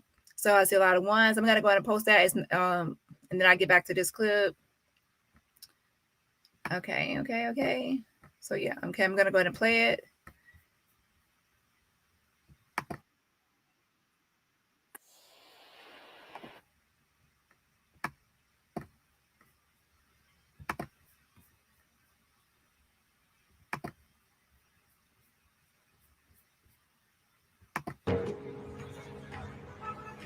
Going to those places, going to the police station, going to the attorney general's office, going to the Mexican Red Cross, going to the office of the doctor that attended to her, going to the actual villa and the places where she walked, where she spent her last moments, trying to find answers for this family was absolutely unreal. Nobody should have to do that for something that is equal and fair. Going to those places, going to the police station, going to the attorney general's office, going to the Mexican Red Cross, going to the office of the doctor that attended to her, going to the actual villa and the places where she walked, where she spent her last moments, trying to find answers for this family was absolutely unreal. Nobody should have to do that for something that is equal and fair. Appreciate that. When you went to Mexico, did you receive, or did you feel like you received a more detailed and accurate account of what happened to Shanquella that night in the villa? What I received a more detailed account of what the witnesses advised law enforcement. Wow. So, the doctor's statements, other people that were in the house, the concierge, the maid saying, what she saw and what she found and what she observed. So those types of things are the details, that Got it. came out. Got it. Based on your knowledge and based on your research and what you... So yeah, she pretty much said she also has a maid statement, and let's clear this up as well. And we've heard hearsay about what the maid said, but we have not seen the maid's official statement, and Suan has not said what the maid has said either. So we don't know exactly what the maid says. Hearsay. So I try not to go by hearsay on here unless it comes. Sometimes I might take it into consideration if it's from somebody directly involved, because then it's like that person should know more information than just the outsider, right? So let's go ahead and continue. You and the entire legal team was able to gather from the parents, from the Mexican officials, and just people that were there. What would you say would be the dynamics of the friendship when it comes to the Cabo Six? Who was actually friends? Who wasn't? I can say that Salamandra Robinson has confirmed that she was only friends, to her knowledge, with Khalil, one of the travel mates. She actually was aware of their friendship and had interacted with him previously, and he was one of the first people to come to her home when he returned. The rest of the individuals, Salamandra is not familiar with them and doesn't know them to be her friends at all. And I'm more inclined, as an everyday person, to know that the parents would know their children and their social circles better than we would as the public. Well, right? Of course. Of course. And that's kind of why, I say, part of the reason why I'm here and willing to take the time is because I know there's a lot of misinformation that's being shared and being spread that actually hurts the family very much, because all of the stuff, Let me pause that right there. And one thing I can say is a lot of times the parents are aware of like the closest friendships that someone has. But as far as like other friendships, they might not be aware of all friendships. And also, I guess it depends on there are some acquaintanceships. But what we do know is that a lot of these people were fake friends. They were not her real friends, because real friends would not behave in this way, right? at the same time, I wouldn't say that parents would know every friend that someone has or they communicate with, but they definitely should know like the besties or the close ones. Okay, so let's see here. Well, there are sometimes it's social. I think a lot of them were like social media friends or just college friends and are social friends. Like social friends, or you just go out and you have fun with these people, but you're not really like close, or you're calling each other all the time and like a real close, like intimate relationship. Gets back to them when people create these theories and, you know, say negative things about the family because they come to her home when he returned. The rest of the individuals, Salamandra is not familiar with them and doesn't know them to be her friends at all. And I'm more inclined as an everyday person to know that the parents would know their children and their social circles better than we would as the public. Well, right? Of course. Well, of course. And that's kind of why, you know, I say, you know, part of the reason why I'm here and willing to take the time is because I know there's a lot of misinformation that's being shared and being spread that actually hurts the family very much, because all of the stuff, you know, gets back to them when people create these theories and, you know, say negative things about the family because they're trying to spark joy while they're grieving. All of those things impact the family a lot. And, you know, obviously I speak to them every single day. And there's good days and there's bad days. But when people, the gift and the curse is what I try to explain to them. I'm like, social media and people. So yeah, pretty much they're saying like a lot of times, and to be a lot of YouTubers and people on social media have attacked the family. They brought up like their backgrounds, PPP loans, so they had something to do, like they're some kind of Mason. Like it's a bunch of stuff that has been like attacking the family. So yeah, there are some channels that have done that, and also even Shanquella, they would bring up her PPP loans. They would bring up all these negative things about Shanquella. I'm like, we're not going to be doing any victim shaming and victim blaming. The family has nothing to do with all of this, like attacking how they're mourning and how they're grieving, accusing them of GoFundMe fraud. It's just a whole list of things people were doing. And I'm like, nah, just keep the focus on the actual guilty people that were in Cabo, that were in the room when Shanquella was being brutally attacked, who covered up and who admitted. Let's keep the focus on who the focus needs to be on and not anyone. Like, were the family in Cabo? No. So why are you even bringing them up? It never really made any sense to me, and I definitely did not partake in any of that. You know, carrying the story and keeping Shanquella's name out there is a gift and a curse, because obviously the you know, power concedes nothing without demand. And as I started this interview saying, this is the people's case. It came from the internet. It came from people saying, what is going on? What is going on? You know, what's happening here? What does this mean that someone could go on vacation and be returned in a box and nothing happened? So that's the gift. But the curse is that there's also people with negative intentions. Or maybe not negative intentions, but just digging into it, you know, without all the right pieces or the right context, and they're spreading misinformation. And that actually harms the case. That stops the administration from, that slows them down, because they're like, wait a minute, is this a real case, or is this something, you know, some internet hoax or internet theory? Like, what's going on here? So she's pretty much saying like a lot. To me, I think she's addressing a lot of like conspiracy things and other things like that are being spread, and she thinks that kind of like halted things a bit at first, because there was so much stuff going on and things being said. And to me, I agree. I think that a lot of this is because the whole thing started as cover up and lies. It started in Cabo when they covered this up and said it was alcohol poisoning, when it was actually a brutal attack. And from there, everything was just a mess. Like, because everybody started believing that everything was a cover up and a lie. I mean, the foundation of something usually determines how like the trajectory of it. Like, people are going to believe that everything is a lie and a cover up because it started off that way.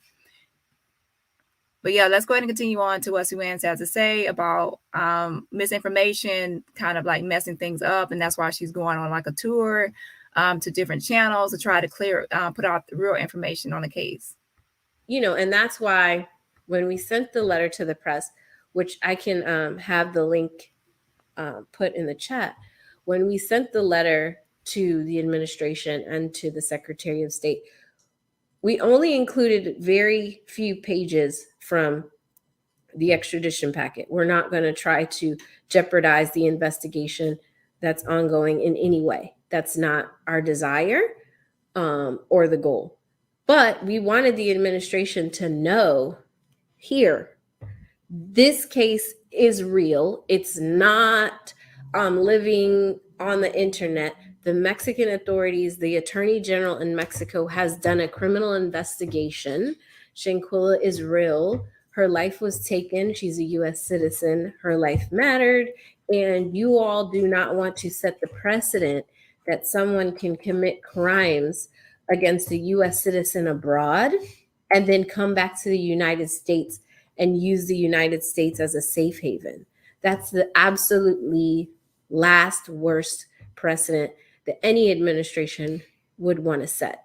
And so that's why we attached the documents and really redacted them and made sure that they were enough information. And they have this information, okay? So obviously the FBI and Interpol has already received this information, but it's just important to close the gap on the administration's ability to say, we didn't know about the case. We thought it was an internet hoax. We haven't heard about the case. What's the ask? What could we possibly do in a case like this? The letter and the information that we present.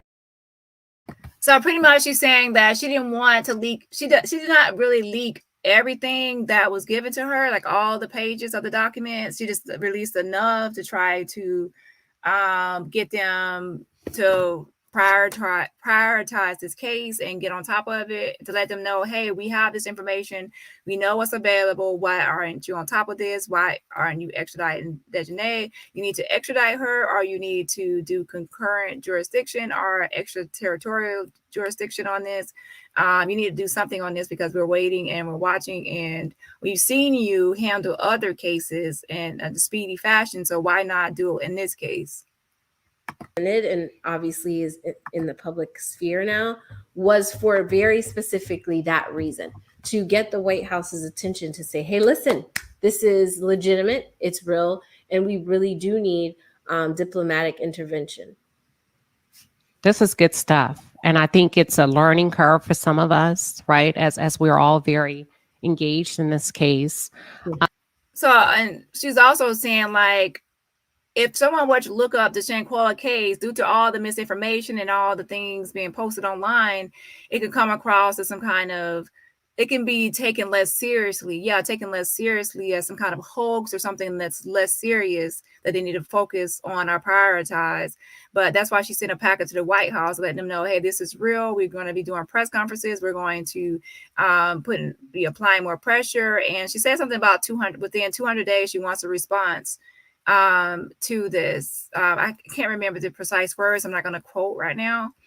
However, she's pretty much just saying that's why she sent the packet, to let them know this is a real case and it's not like some hoax or something that should not be taken seriously. For those of you that were asking about sending letters, we posted the link here. It's up on the screen. It's been also provided in the chat. So if there's something that you would like to say or send, as an advocate for Shanquella Robinson, the legal team has posted that link in a chat, and it's also being displayed on the screen.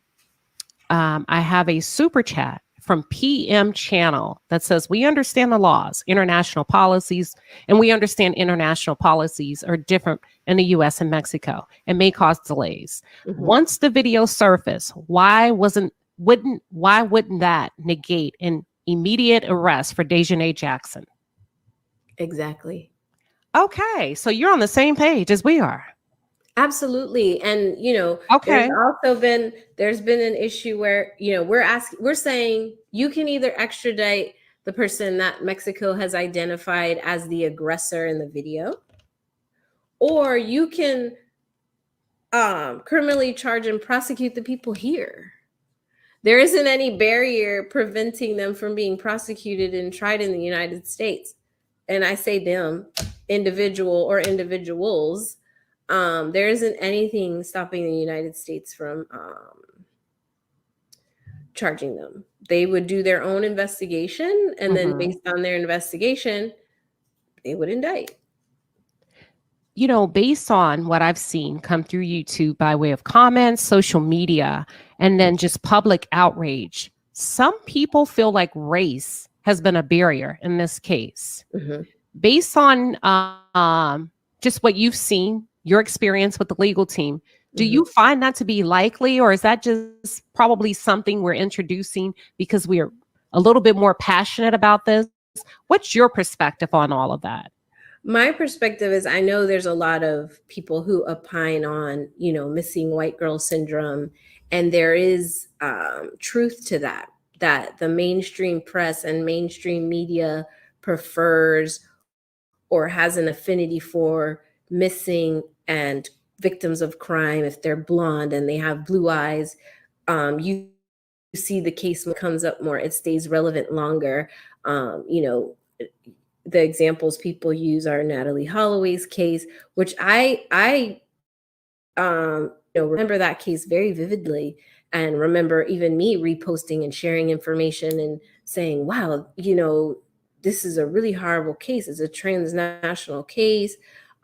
So sad. Every single day in the White House press briefings, I remember there was a question asked to the press secretary, what's going on with Natalie Holloway's case? What's happening with the case? What's the administration doing on that case every day? And I thought it was appropriate, because a transnational case, a criminal act committed against a U.S. citizen abroad, should absolutely bring all of us to attention, and we should focus on it and try to resolve that, because it is a U.S. citizen. We should be trying to solve those crimes.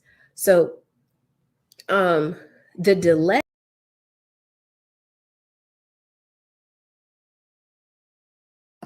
Josh that says, remember that lady that thought DJ was Nazeer and used the heat image to prove it? That person is still doing it. That person is still doing it. Okay, I forgot to say thank you to the last super sticker. Hold on. I'll find it. Let me continue on with the interview. Hey, I initially have tried to explain to the parents and say, hey, listen, there's a lot of red tape. The U.S. obviously has a lot of priorities. So let's. Shout out to April Showers. So thank you so much, girl, for supporting the channel, for the $4.99 super sticker. And everybody else, hit that like button to support the channel. Maz, where are we at with that? And yeah, shout out to April Showers. Thanks, girl. Let's be patient, but the urgency that I discussed earlier, number one. But number two, we just saw with the Mexican kidnapping case where they went for medical tourism or something like that. Where I covered that. The U.S. authorities, the FBI, was immediately able to coordinate with the Mexican law enforcement. And within 24 hours, they were offering a $50,000 reward. That's right. And they had investigated, apprehended, a whole rescue mission within 24 hours. So that gives me pause. That should give us all pause to say, wait a minute.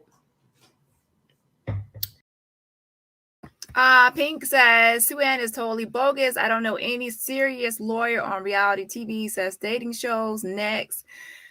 I think that that's a way to box someone in. Actually, if you actually look on her Twitter handle is not just a lawyer. She doesn't want to, I don't think she wants to be boxed in as just a lawyer and be like stereotyped into a box. And there's other lawyers and other professionals that have been on that show. I think isn't it Ready to Love? I think other people have been on there as well. So I wouldn't really knock someone for being on Ready to Love show. I mean, now if she was on Bad Girls Club, then I would give the side eye and a little peripheral, right? But Ready to Love, I wouldn't say is something like what I would say. I would disparage someone's name or disparage someone's name for being on Ready to Love. There's a lot of professionals that have been on that show. So let's see here. But yeah, so her Twitter handle is not just a lawyer, at not just a lawyer. So she clarifies that. Okay. Yeah, so shout out to AP Urbans for the $2 super sticker. Shout out to you for the $2 super stickers. Thank you so much for supporting my channel. Yes, I appreciate the love, y'all. Thanks so much. And everybody else support the channel for free just by hitting the like button. Yeah, so she's a Black woman. She's educated. She's smart. I mean, she went on the ground to Mexico. She has went to Washington speaking out. She's doing her best to get this circulating and out there. So yeah, I'm not really gonna knock her just because she goes on to Ready to Love show. Now, if it was Bad Girls Club, that would be a little weird.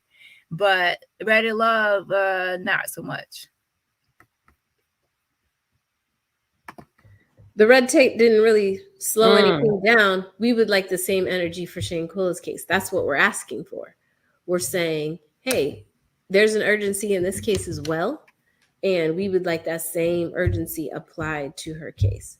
But to your actual question, there is, kind of a scenario where mainstream media doesn't keep Black and brown victims of crime on the priority list for coverage as long as other people who are victims of crime. And I don't think that accurately represents the heart of Americans, because I've gotten so many messages and emails and DMs and, from allies and people saying this isn't right. It could be any one of us. And so, even though there might be some skewing in the media, I don't think that accurately represents how we feel and what we actually want.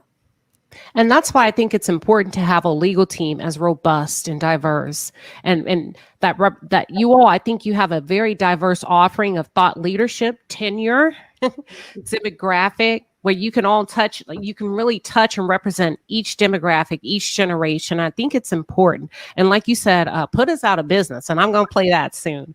I really want to play that so that they can see you in action. Let me read this super chat really quick. Hold on. Give me 1 second. All right. Miss Parker says, Queen Sheba, darling, advocacy works. Thank you. Absolutely, it does. It takes a village. I want you to think about this. Should the U.S. and Mexico decide to not cooperate with each other, will the Cabo Six go free?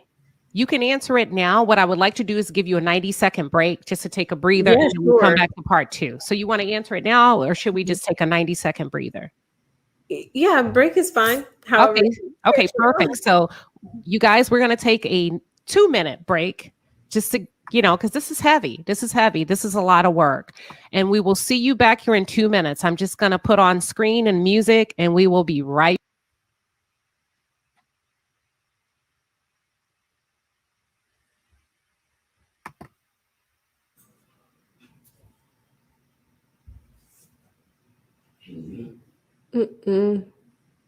Oh, I can't hear. Oh.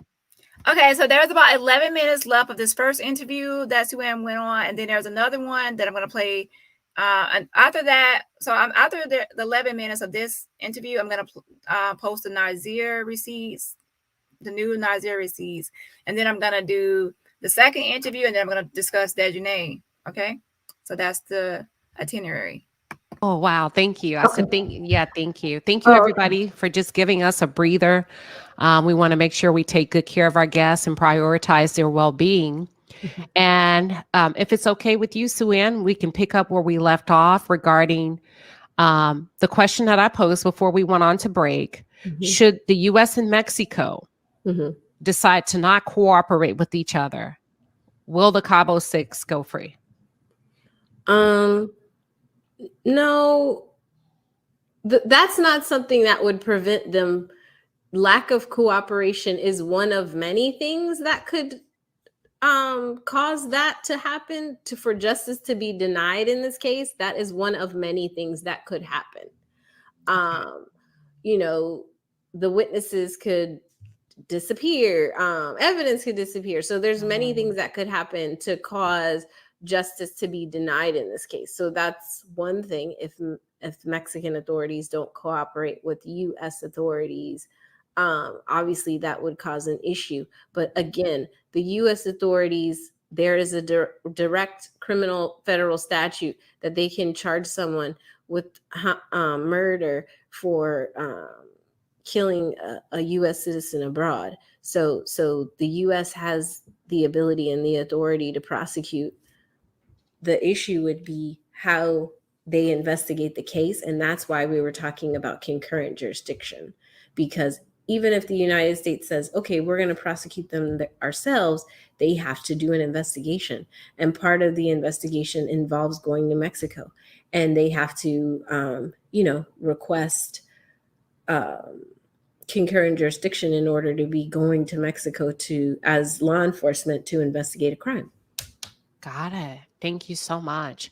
I want to play a small clip for you.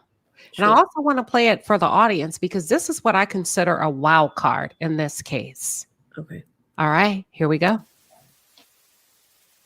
So I'm like, let me extend my birthday and I'm going to go to this trip. Because I got asked to go on the trip in June, but I didn't reply because I didn't know what I was doing for my birthday since the next birthday. Shout out to Diane for the Cash App. So shout out to Diane for the Cash App. She says, for keep doing what you're doing. Shout out to you. Thank you so much for supporting my channel. And everybody else, like I said, you can support my channel for free just by smashing or slicing that like button. All right. Thanks again, girl, for supporting my channel. So right now she's playing like Nazeer's video to bring him up into the discussion and see what Suen has to say. So let's see. The next week after mine. So, where I was at? Oh, yes, I left on Saturday. The trip was from Friday to Monday. October 28th, 29th, 30th. 31st going home. Didn't even make it there. So, I get off my flight around like 2:16 Mexico time. I guess we're 2 hours ahead. 2:16 p.m. I make a phone call. To everybody who there. Like, I need the address. So during this phone call, that's the first time I heard that Quilla wasn't feeling good.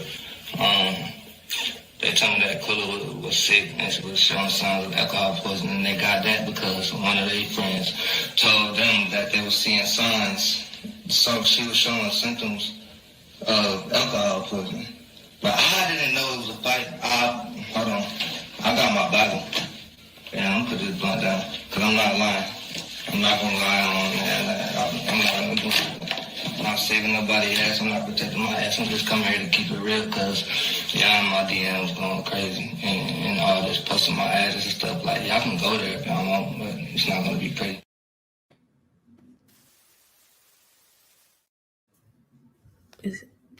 Okay. And this leads us to the wrap up. A little bit about, there's so many questions regarding Nazeer. Mm-hmm. Based on your discovery and based on what you can share legally and from your perspective, are there any innocent parties or any people that were not aware of what really happened in that villa by way of the travel mates? People who are not aware Well, of the travel mates. Well, all of them were present. So I don't know. Honestly, my concern with the videos and the things that the travel mates did once, the internet started bubbling, it concerns me, as an older person, because if they had so much to say and, issues and evidence that they weren't, whatever, why wouldn't they share that information with Salamandra? No one ever said to her, hey, there was a fight in the villa. There was an issue.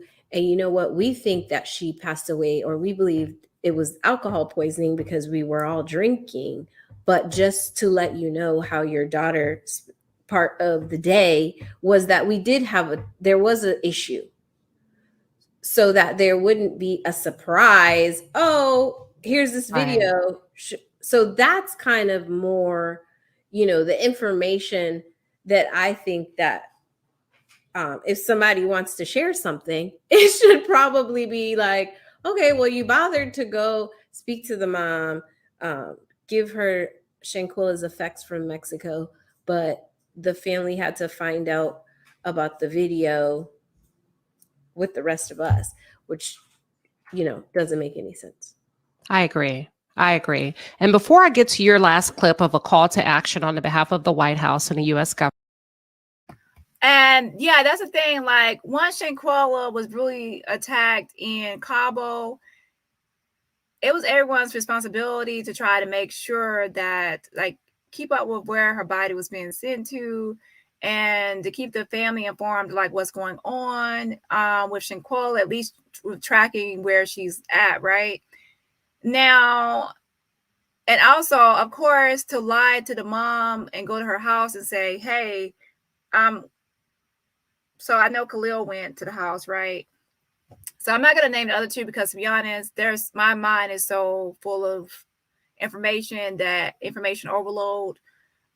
And I'm not going to name the other two, but I know Khalil went, and I think it was Daejhanae, and I think Winter. Okay, so they should have told the mother, obviously, that there was a brutal attack, but of course they're not going to. They obviously wanted to cover it up. So as far as Nazeer goes, he states that he didn't know about the video until it was leaked online. He didn't know about the brutal attack since it was released online. So that's what his statement is.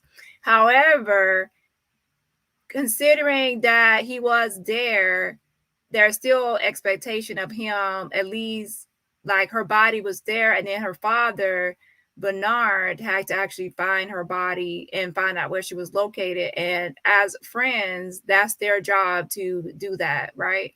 Everyone there. So yeah, so that's still, so she pretty much really didn't answer the question. She still is keeping them grouped together. And as a lawyer, I expect her to group everybody together because she doesn't know the whole story. And she also wants everyone to come forward and tell what they know. And so you're not going to let anyone off the hook until you know the full story. That's pretty much how it goes. And no one knows the full story to let anyone completely off the hook. You can only let them off the hook for as far as you can, as far as the information goes that you know. Okay. So yeah, she pretty much did not answer the question fully, but she redirected it to what she could answer. And I really do believe that since they are civil lawyers, Sue-Ann and Ben Crump, they are civil lawyers, and they definitely plan to sue whoever they can sue. And they really won't be giving out that much information on who they can sue until they can actually find out everyone's level of culpability in this whole thing. Let's see here. Shout out to Santan for the $9.99 super sticker. So shout out to Santan for the $9.99 super sticker.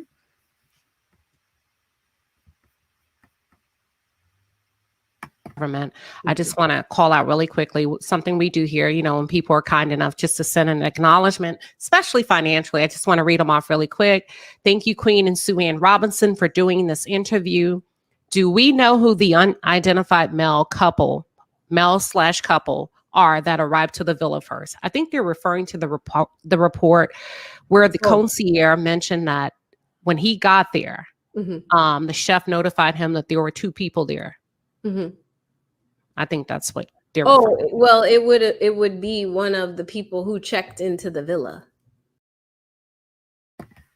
And yes, like I said, thank you, Santan, for the super sticker, and everybody else, just hit the like button. So right here, remember this video I'm watching is from Queen Sheba's channel. Shout out to her for the good questions, and make sure y'all check out her channel. I posted a link earlier, and I will post it again as well. Let me go ahead and get the link again once I push play.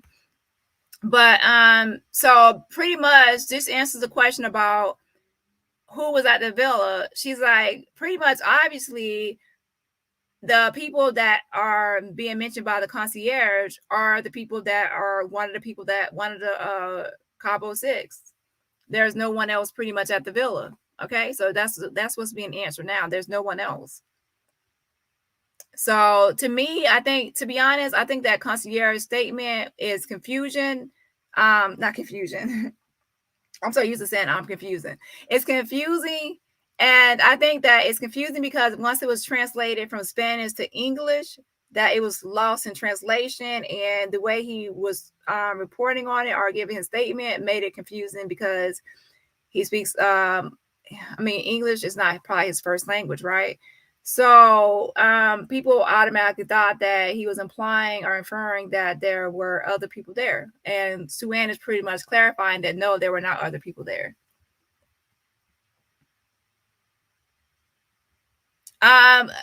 Let me be clear. This is not a live interview right now. I'm actually reviewing.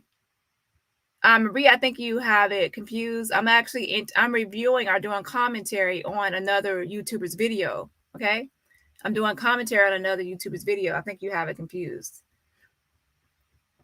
Okay, so let me go ahead. And like I said before, I think you need to probably catch the replay to catch the beginning, which I gave the YouTuber's link, and I'm going to give the link again.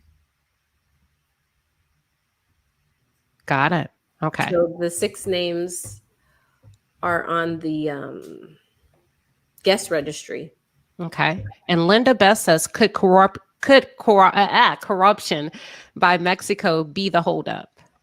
Well, I can say if I didn't. Quick, thank you, Queen and Sue Ann Robinson, for doing this interview. Do we know who the unidentified male/couple are that arrived to the villa first? I think they're referring to the report.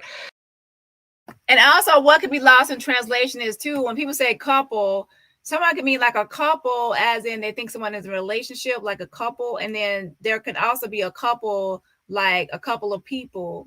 So it depends on the terminology as well. Either way it goes, Sue-Ann is saying there's no one else there besides she said it has to be whoever is on, it has to be someone on the list, one of the 7. It cannot be anyone else. That's what she's saying. Where the concierge mentioned that when he got there, Mm-hmm. the chef notified him that there were 2 people there. Now, there are service workers on the, I can actually link the video. I spoke like 3 hours. I was on a phone conversation for 3 hours with a concierge, and he pretty much went over the ins and outs of staying at a villa, right?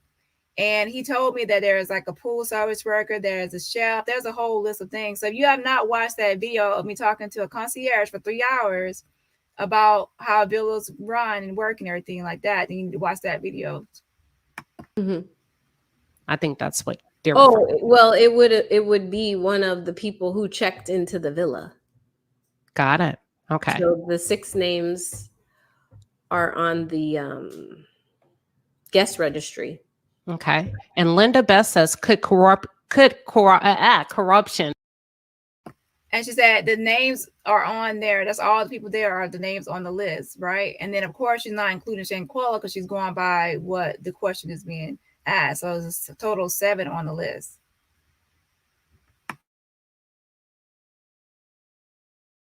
By Mexico be the holdup? Well, I can say if I didn't make clear earlier that the Mexican authorities have advised me directly when I was in Mexico, this is a priority for us. This is a unique case.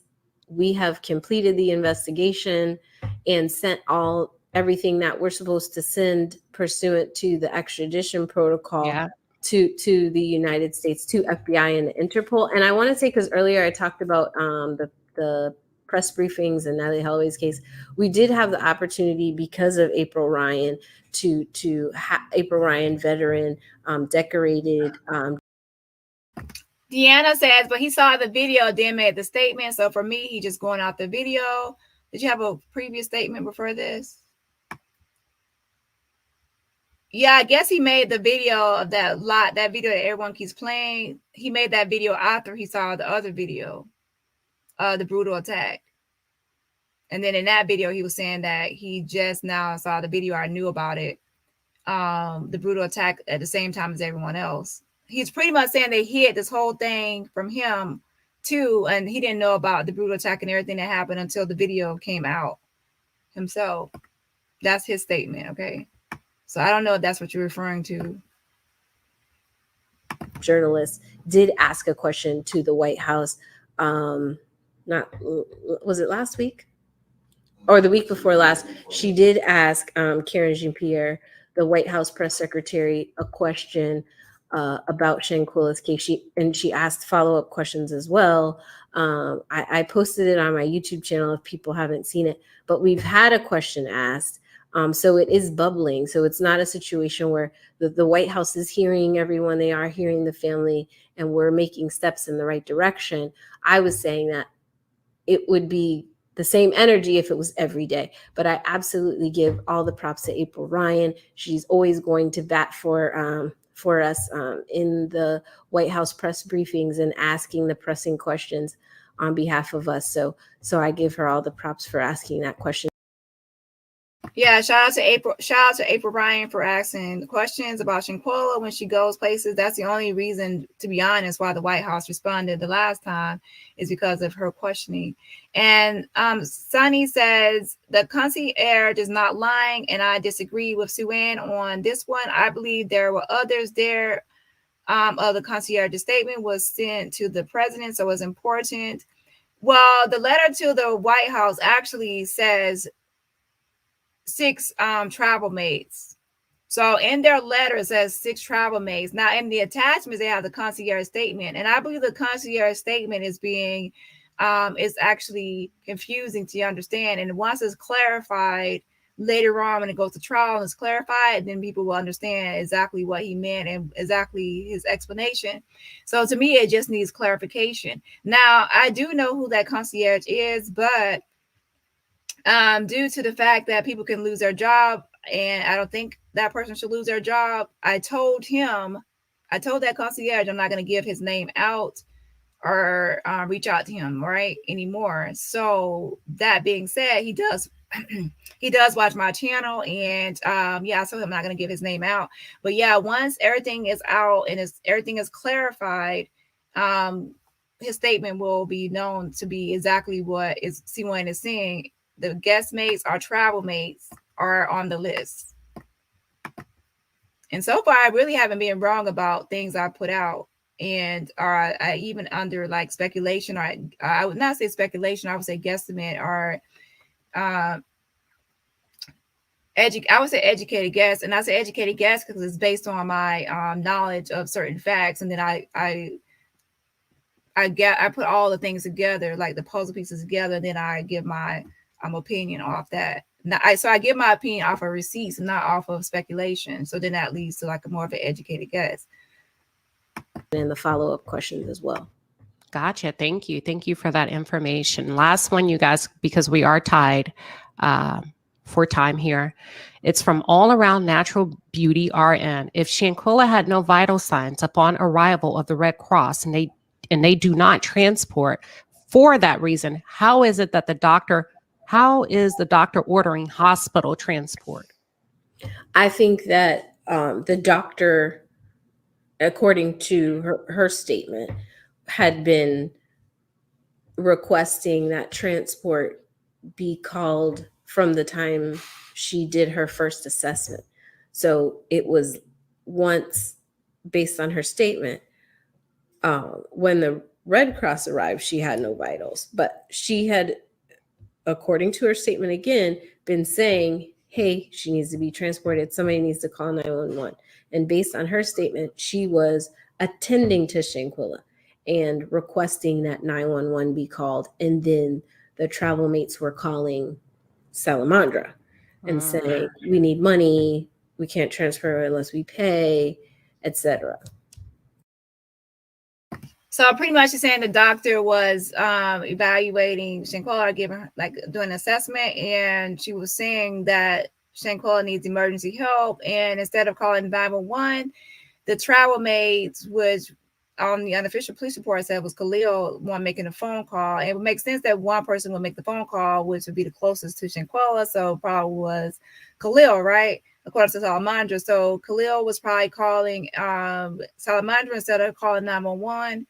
And mentioning things about needing money. And as we all know, there's 911, so you don't need money for 911 services. So I don't know where money would even come into play, who would even bring up the money in the first place. But yeah. Is So there by any? the time the Mhm. Mexican Red Cross, based on the timeline, arrived, she did not have any vitals. And I do have to wrap, and I do appreciate everyone, especially you, for offering the platform to kind of stop the misinformation that's spread in the case. Again, it does directly hurt the family every time. If you do want to help, please send letters to the Department of State asking them for to intervene in the case and to prioritize Shanquella Robinson's case, because that's what we need and that's what we want. But remember, it is, while it is something that we're talking about and discussing, Shanquella Robinson is a person, is a So this is pretty much going to be wrapping up the first interview on this channel. I'm going to do Nazeer next, and then I'm going to move to the last interview that she did on a separate channel. And pretty much, I think you probably have the wrong channel, Denithia. She says, are we taking the ex with dreads and Joya Elise off the table? You are right about the concierge, Dani, but DJ signed Nazeer in, although he wasn't there yet. Yeah, okay, let me go ahead to your first part. Are we taking, that's the wrong channel. I never put Shanquella's ex with the dreads on anything. I don't even know why he has been brought into this at all. He wasn't in Cabo. And as far as Joya, she definitely was not in Cabo either. Now, is it possible that Joya was supposed to go on this trip? Possibly, because she traveled before to Cancun with a lot of the same girls, right? So it's possible that she was supposed to go on this trip, but did she go on it? No, she did not go on a trip. And one thing about Joya is she's very into taking pictures and being on scene, and like she was the main one on the Cancun trip that took a lot of pictures and videos of everybody. So there will definitely be a lot of videos and pictures that would have been posted to her IG and social media pages if she were on that trip. She's that type of person. If you've ever traveled with someone that takes videos and pictures all day of everybody, you know exactly what I'm talking about. So I never even brought them into this discussion. So that may be another channel. And I only go by who's on the guest list. That's the only people I believe that were there, because according to how everything works, the concierge states that Cabo Villas need everyone. CaboVillas.com needs everyone staying at the villa to be signed into the list. So once, even if someone got there early, their name still will have to be on the list by the time the concierge does their job to submit it to CaboVillas.com. Okay. So the concierge cannot submit the guest list until it's complete. And that's when they submit it to CaboVillas.com to have everybody checked in. And then you says, but DJ signed Nazeer in, and yes, the concierge did say that. And also I need to look at the date of when the statement was taken from the concierge. But yeah, so he did say that, yeah, Nazeer was signed in by Daejhanae, so he didn't sign his name, which Nazeer stated already before that he didn't sign his name. Most people didn't believe him, obviously, because again, a lot of things started off with cover-ups and lies. So most people don't trust anything from anybody involved, from the doctor to any of the Cabo Six to anybody in Mexico. To be honest, has worked on it, because this whole thing started on the foundation of lies and cover-up. So I don't really blame people for not trusting the whole thing or anybody involved, right?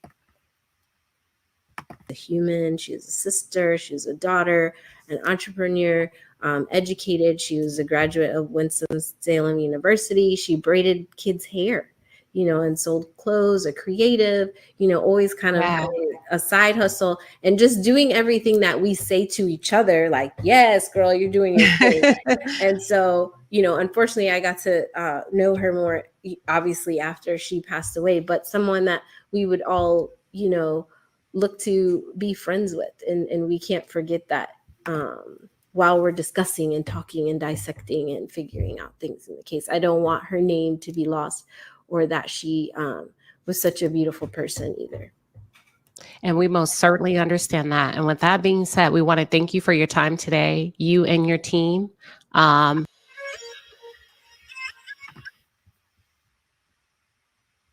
from your publicists to everybody Okay, I'm else in the posting background. Queen We most certainly Sheba, thank you her channel for link all of the hard again. work that you do. Thank you for giving us an extra 6 minutes here. We just want to say, keep up the good work. Okay, so that's Queen Sheba's channel where I got the video from, commentary. And now let's go ahead and discuss Nazeer response to people saying that it was more people on the trip than just the 7 on the guest registrar list. And let me bring up that guest registrar list again one more time for refresher. Where is it? Hold on. Wait 1 second. Make sure to support the channel for free and to get the video to the algorithm. Support the channel for free by smashing that like button. So where are we at with the likes on the video? Right now with 463 watching, we definitely should at least be at 250 at least. Actually more than that. So where are we at with that? Let's see here. There's a lot to this and a lot of screenshot, a lot of information. So again, this is the guest list that everyone is familiar with the 7 names. And I do believe, as I said before, that the first line was skipped because Khalil did not want to sign his name first because he already knew he was not considered the main guest. If you actually read the 18-page document, they consider the main guest as the one in charge of the trip, and that was actually Daejhanae. And as you can see, Daejhanae is signed at the bottom. Let me zoom in. Well, for me, zoom in. Daejhanae is signed on the number 7. So I believe that when she got this document, she actually went ahead and signed the bottom, starting at the bottom. Because most time you get a sign in, you actually just start at the bottom and you like wherever it was left off at. So I believe she got it, and then she signed Daejhanae, and then she signed Nazeer's name, which was confirmed by the concierge that Daejhanae signed his name. So she signed hers, and then right after she signed hers, she put his, right? And that instead of putting her name on number 1, which was probably left blank for her as the main guest. And I'm not saying she's a main guest. The concierge refers to her as the person in charge of the trip and the main guest. Okay.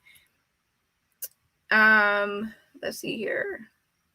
And the next interview is interesting as well, but right now I'm going to go ahead and go into Nazeer, and then the next interview, and then Daejhanae will be last. Hers is not that long to go over, but I just want to make sure that I take care of this first. Wait 1 second. We're going to be here in the bushes. We're going to hold the line for you. We're always here if you want to come back and talk. Thank you so much. Have a good evening. And for those of you in the chat, don't go anywhere. So thank you so much, Sue Ann Robertson. It's my honor. It's my honor.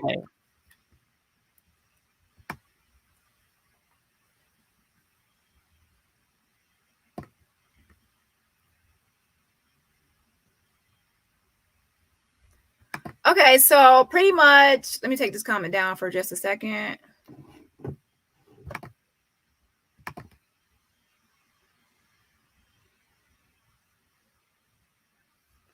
Okay, so to me, this question is something I already know that is kind of like, I already know that only people that were on this trip, based on Sue Ann Robinson and Ben Crump, who I trust and believe that they have the full package, which they do. They already have the information, and there are more travel mates. They would have stated that in their press conference in Washington. And then they also would have stated that in the letter to the White House, because you're writing Biden about this case. You actually want to be fully transparent and give factual information based on your knowledge and the information that you have available to you. And since they actually have not just 18 pages, but way more pages, and they have all the statements from the doctor, the maid, and everybody, they pretty much know who all was there. And in the letter to the White House, they only state 6 people as travel mates. And so that's 6 people as travel mates. And then there's Shanquella. And the reason she said travel mates is because she doesn't want to call them Shanquella's friends. So she said travel mates, and kind of goes into what I said about like being more of like a social friend, right? So anyways, I sent Nazeer the letter to, of course, again, to give a reference or source of where I'm getting the information. It says lawyer's letter to President Biden, and that's the document. So if you don't know the document, I can post it in the link. If you haven't not watched read the 18-page document that was submitted to the White House, press 1 in the chat, and I will actually post a link. Most people should have it by now because I posted it numerous times. So I sent him that, and then I said, can you clear up? Now, let me be clear. I'm not going to be, he doesn't answer all questions. And to me, some questions are kind of a waste of a question because it's like something that's not really important in the grand scheme of things. And I think that there are other questions that will be, I would want answered that I would make more of a priority. However, I just went ahead and asked this question, and then surprisingly, he answered. Okay. I said, can you clear up the whole thing? Can you clear up the whole thing about there being more people on the trip than the 7 on the guest register list? And that's including Shanquella, okay?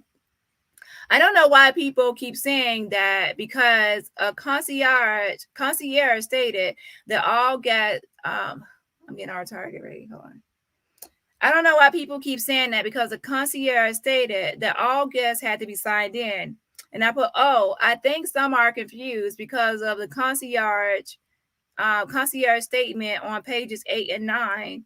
And then I gave the document. Okay. And if you know anything about Instagram, it gives the link after that. Okay. So I pretty much saying go to page 8 and 9, see the concierge statement. And this is why people are saying something about being more people than just the people on the guest list. Okay.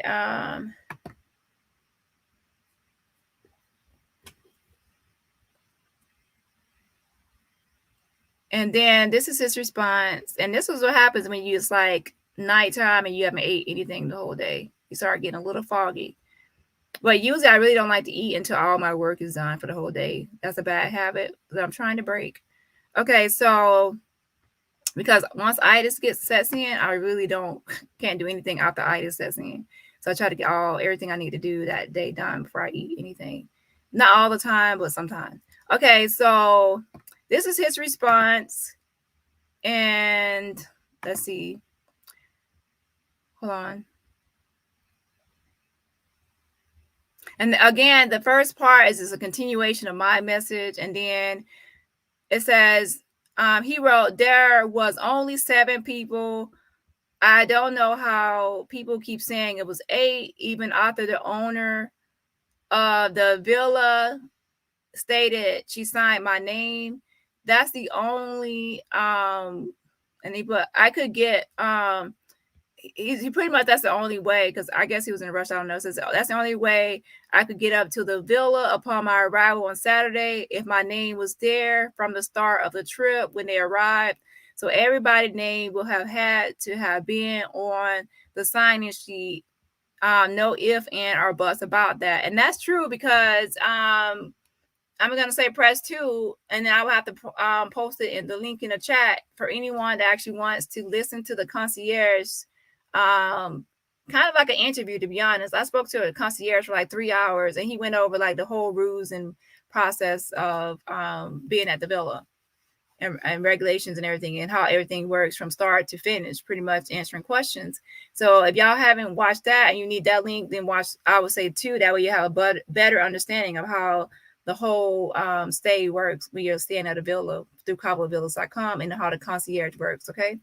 And I put things, and then just to clarify for people out there that will say, what does he mean by bills and bulls? I said, I think autocorrect keeps changing the word villa to bills or bulls. And then he put, yes, villa, sorry.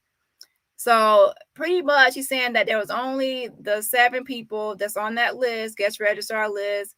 Just because that line is skipped, it doesn't mean that there were 8 and then there's some missing name there. And then he said that's the only way to get up into the villa or be able to stay at the villa is if his name was there on the list the first day upon the arrival of everyone. So that's why Daejhanae had to put his name there, so that way when he arrived, he can actually get through. Yeah, so that's pretty much what he's saying. There's only the people on that list. He doesn't know where that's all coming from. And Sue-Ann is pretty much saying the same thing. And of course, a lot of people don't trust or believe in Nazeer, so they still will probably think he's covering or lying. And I'm not here to persuade as I always say, I'm only here to gather information and put out the receipts, and not here to persuade anybody. Okay, because I go crazy trying to persuade anybody of anything. I'm just gather receipts and put them out. So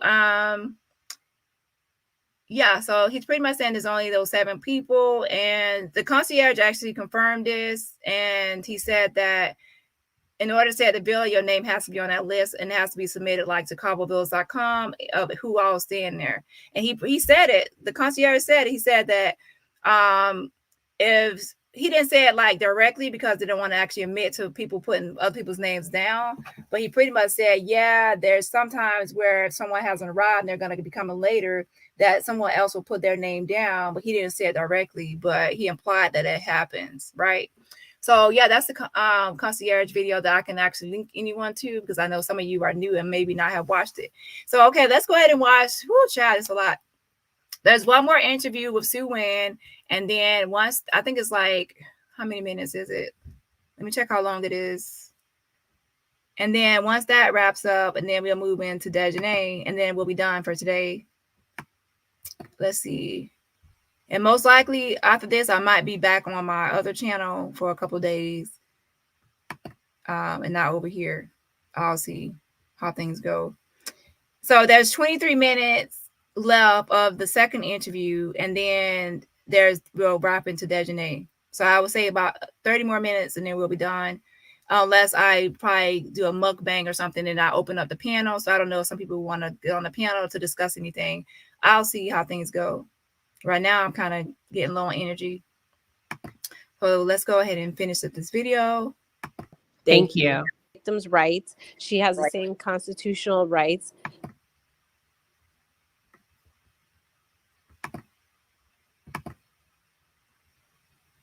Wait 1 second. Let me take this picture down. Oops. No, I didn't mean to do that. Wait 1 second.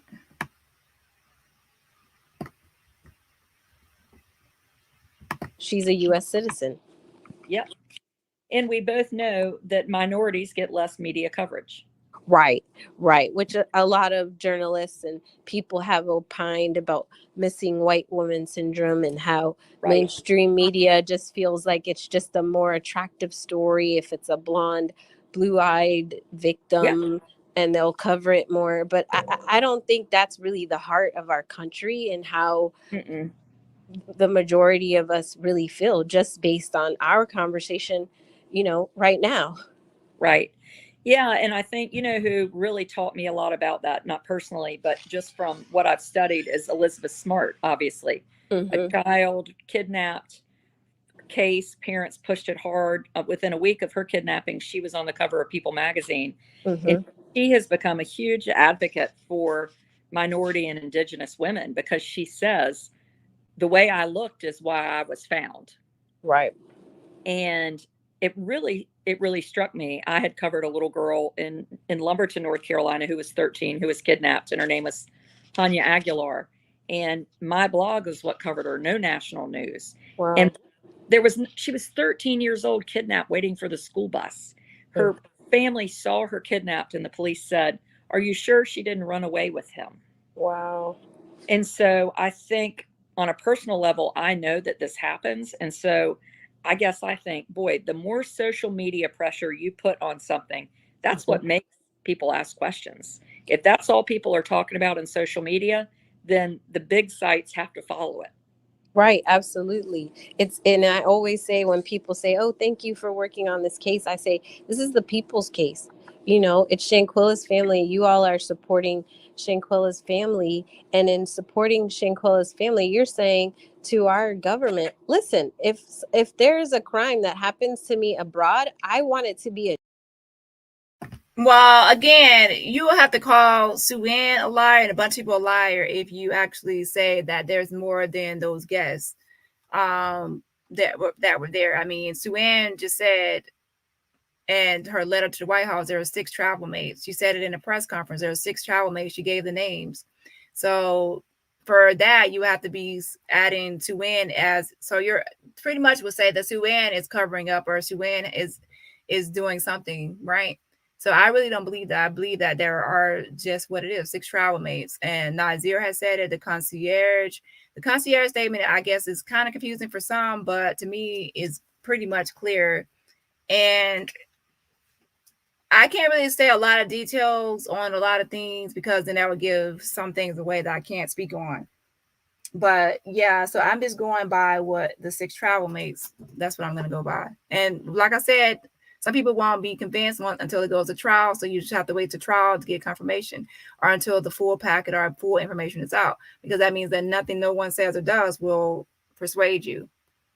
And some things cannot be said because that would give too much information out or,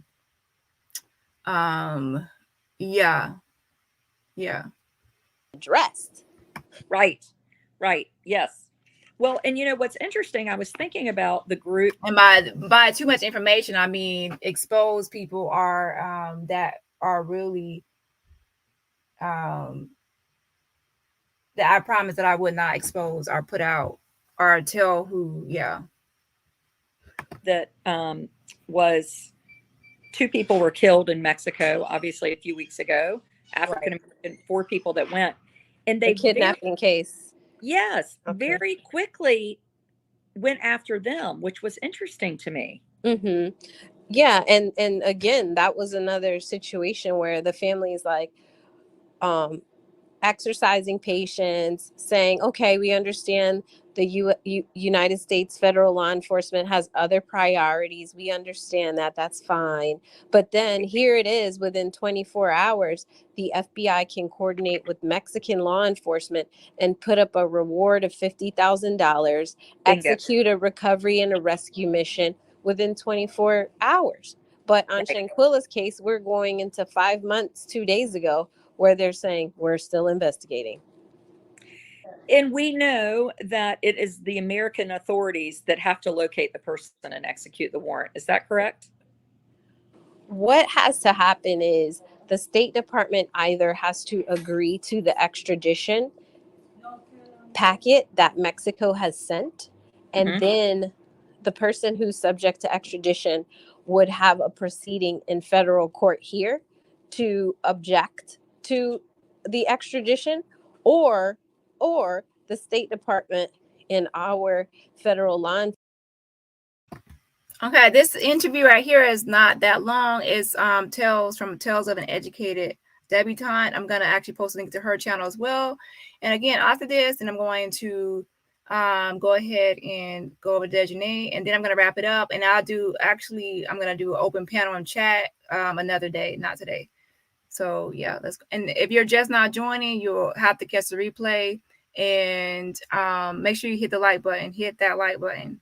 Enforcement has to request concurrent jurisdiction with Mexico and say, listen, we want to investigate. Can we come to Mexico and have law enforcement speak to witnesses, do our own investigation, and prosecute the individual or individuals responsible here in the United States? They could also be arrested for homicide here in the United States, because our law absolutely accounts for the fact that a United States citizen, could go overseas, murder a U.S. citizen, and come back here. It's not meant to be a safe haven. Right. You want to kill somebody, take them to a foreign country. And that happened when we had the dad from California, who was a real QAnon person, and he took his 2 small children to Mexico, murdered them, and he was arrested as he was coming back across the border. Right. So there was no time. So Okay, let me pause that right quick. Okay, so she's talking about the Matthew Coleman case when he unalived his children in Mexico, and then he was arrested at the border. However, what we have to think about the Matthew Coleman case is that he actually confessed to what he had done. So there was a confession. There was evidence, there was a confession, and everything like that. It made it kind of easy to really just take over that case, and to United States and like the FBI, Department of Justice, the Border Patrol, and Mexico, they all collaborated. It went smoothly. And then the Department of Justice stated that, hey, Mexico, we have decided that California is the most appropriate venue to try the Matthew Coleman case. We thank you for your collaboration and cooperation, but we pretty much will take it from here. And yeah, that case is still ongoing as we speak. So that's totally different because there was a confession in that one with a lot of evidence. But yeah, it still proves that the United States can step in and take over if they want to and say, I got it from here. And remember, maybe a week and a half ago, Shelley Lynch, the FBI spokesperson, wrote me and said that they are doing a separate investigation from Mexico that has nothing to do with Mexico. She said, as I stated several times, we are doing a separate investigation that's separate from Mexico. So they are that it's possible that this could be happening, but at a slower pace, right? Very slow. We prioritize that. Yes. And I can see Ellen was asking who is dragging their feet. I can say this. Because the family was being ping-ponged between U.S. authorities and Mexican authorities, I was calling Mexico on their behalf. The family authorized me to go on a fact-finding mission to Mexico, to Cabo, and I did. And as a result of that, I had the opportunity to speak with Mexican authorities, the Attorney General in Baja Sur directly, who looked me in the eyes and said, this is a priority for us. This is a very unusual case. This is very serious for us. And as soon as we saw the videos emerge online on November 16th, we changed this to a criminal investigation and have completed the criminal investigation, and pursuant to protocol have submitted all the necessary documents to Interpol and the FBI, and asking me why the family isn't getting information from U.S. authorities. So they've done everything that they're supposed to do under the protocol for extradition. And that's why at our press conference in the Capitol a few weeks ago, I said the ball is in the U.S. court, which it is. It's for U.S. authorities, it's for the current administration to reach down and prioritize the case. Right. And have you reached out or spoken? Are the people being? Yes, that's true. That right now everything lies in Department of Justice and the FBI have the most power, especially the Department of Justice. Named that were involved or who the warrant was listed for? Yes, pursuant to the Mexican authorities' investigation, they have named one person as the aggressor. That person was identified by the concierge who took care of the visitors in the villa. He was brought in to view the video that we all saw, unfortunately, and he identified the person who was beating Shanquella, who he also identified as he had to interact with them as the concierge. He identified Shanquella, and he identified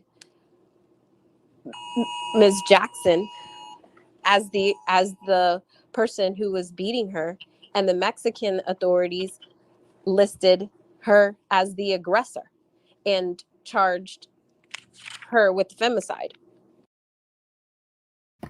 Okay, so the concierge is the one who identified Daejhanae Jackson as the aggressor, and that's who was charged with femicide. Okay, and the concierge also was shown pictures and identified which one was Shanquella and probably some other guests as well. So since he interacted with the guests, and remember, he said he gave Daejhanae a hug. He also greeted the guests upon their arrival. So he knew who all was there, and he identified who the aggressor was in the video. So he said it's Daejhanae. So I don't know why people are still naming other people as the aggressor when the video actually obviously shows a woman with breasts and is the act obviously Daejhanae. Okay, so that's that. So again, Sue-Ann has said it numerous times, and even in the press conference and even in the letter to the White House. Watch my video from yesterday and we go over that. Let me actually go over the comments to see who needs the letter to the White House. Actually, I'll just go ahead and post it. So the Mexican authorities investigation has named an aggressor and essentially prepared their version of an indictment. Right. So where is Miss Jackson tonight? Miss Jackson, are you out there watching this? Seems like Miss Jackson might need a little attention. Yes, Hunter. Yeah, she is out there watching, and I already knew she was watching and lurking. And I'm gonna get into it after this interview. I think. Yeah, what I can say is, as far as, you know, if our very rudimentary, basic investigatory skills can locate major witnesses in this case, then I'm certain the FBI, with all their authority and all their resources and all their technology, can locate these people as well. They're not hiding. How are they even functioning in society? Like, don't people all around them know what they've done?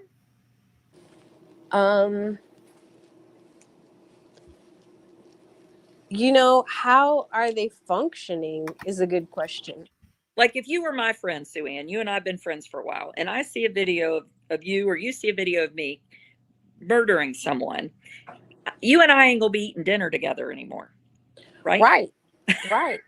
I mean, and the issue, the urgency in this case is created by the fact that we're now in the 5th month, and justice delayed could be justice denied, because every day that passes, evidence dissipates, witness testimony dissipates, memories fade, and, you know, the obvious, which is witnesses that we know are in the United States, the people who brought Shanquella's luggage to her mother and told her that she died of alcohol poisoning, these people are out. They could be coordinating stories. They could be doing any number of things that could affect the case negatively. Right. And so that's why it's such an urgent matter, because we all know that the further in time we get away from this crime, the more likely it is for it to go cold and make it harder for these individuals to be prosecuted. And so that's why it should absolutely be prioritized. Yeah, and you know, I love what you said about Mexico, because Mexico does not want to be known for a place where you can come and kill someone and then go on back home. Pardon? I said Mexico, it seems, is doing the right thing. Right. They don't want to be known as a place where come down with somebody and kill them and then head on back home. No, of course not. And especially not in the air or in any area, but not in Fundadoras, where Jennifer Aniston, you know, takes her vacations and other celebrities take their vacations. No way. Absolutely not. And I'm not saying that, you know, Jennifer Aniston deserves or has more constitutional rights. I'm saying they have a dog in the fight. They have a vested interest to prioritize the case, to make sure that the area is safe, because tourism is a main industry. So they're absolutely on top of it.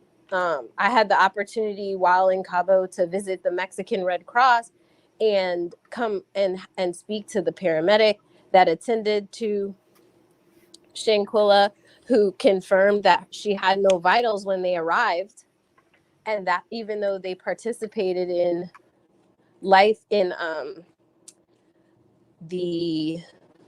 when they put the paddles and things on someone to try and rescue them. Right. But she had no vitals at that time, and that's why they could not transport her. And that 2 other ambulance organizations had previously come and told the doctor the same thing, like, we can't transport someone if they've passed away. I made sure to ask them specifically, is there any requirement of you having to get cash from a U.S. citizen or anyone in order to be transported? Because there was this big discussion with Salamandra Robinson from one of the individuals in the house saying, oh, well, we need money in order to take her.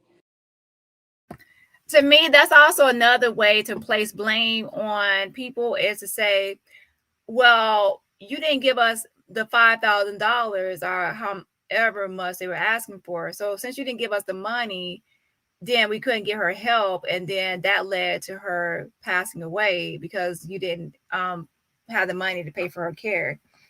Right? That's another way for people to like to pass blame. And as it turns out, there's 911 that's free to call and free services, just like you call 911 here. Now, even you call 911 here, you might arrange payment later, but pretty much they're saying like there's the Mexican Red Cross they could have called, which they end up calling, that would have came out and helped. Right? So the money thing was just an excuse. Yes, an excuse, right? Somewhere in order to transport her, can you send money? So I specifically asked the paramedic and the Mexican Red Cross, is that a requirement? Do you have to have cash in order to be transported? And I was advised that, you know, in this regard, Mexico's kind of similar to the United States in that they have private hospitals, they have private ambulance companies, but they also have public ones like the Mexican Red Cross that, you know, are funded by donations that can transport you without you having to give any cash or pay up front, etc. And so that kind of revelation in the case makes me say, okay, they were aware that she could be transported without having to pay a fee, and she still was not transported until or never was transported. It became too late in her life cycle for her to be transported. Also, I feel as if the doctor should have called 911 herself and not just relied on the travel mates to call. She should have actually called. Someone should have called. I mean, yeah, so it's called 911. Someone should have definitely called. I mean, Khalil going back and forth on the phone. So I actually would need to know, how did money originally come up? Like, did anyone there actually bring up money? So I don't know how money came into the picture. Like, did a doctor actually bring up like a fee? I don't know. So how did money even come into the equation? But I do believe that was used as an excuse to blame Salamandra by saying, hey, since you didn't, and that's very horrible if that's the case, to try to put it on her mother by saying, hey, since you didn't send us money for her care, that led to her deteriorating faster, and then we could have got her help. We actually sent the money over. I don't know what the whole thing with the money thing is. I think that will actually come out much later. Right. But Sue Ann has saw more of the document, so I don't know. We will see. But I hope that's not the case, because that will actually to be blamed, for someone to try to blame you for having a part in something is very horrible. By saying, oh, you didn't send us the money, so then we could have got her help sooner and things like that.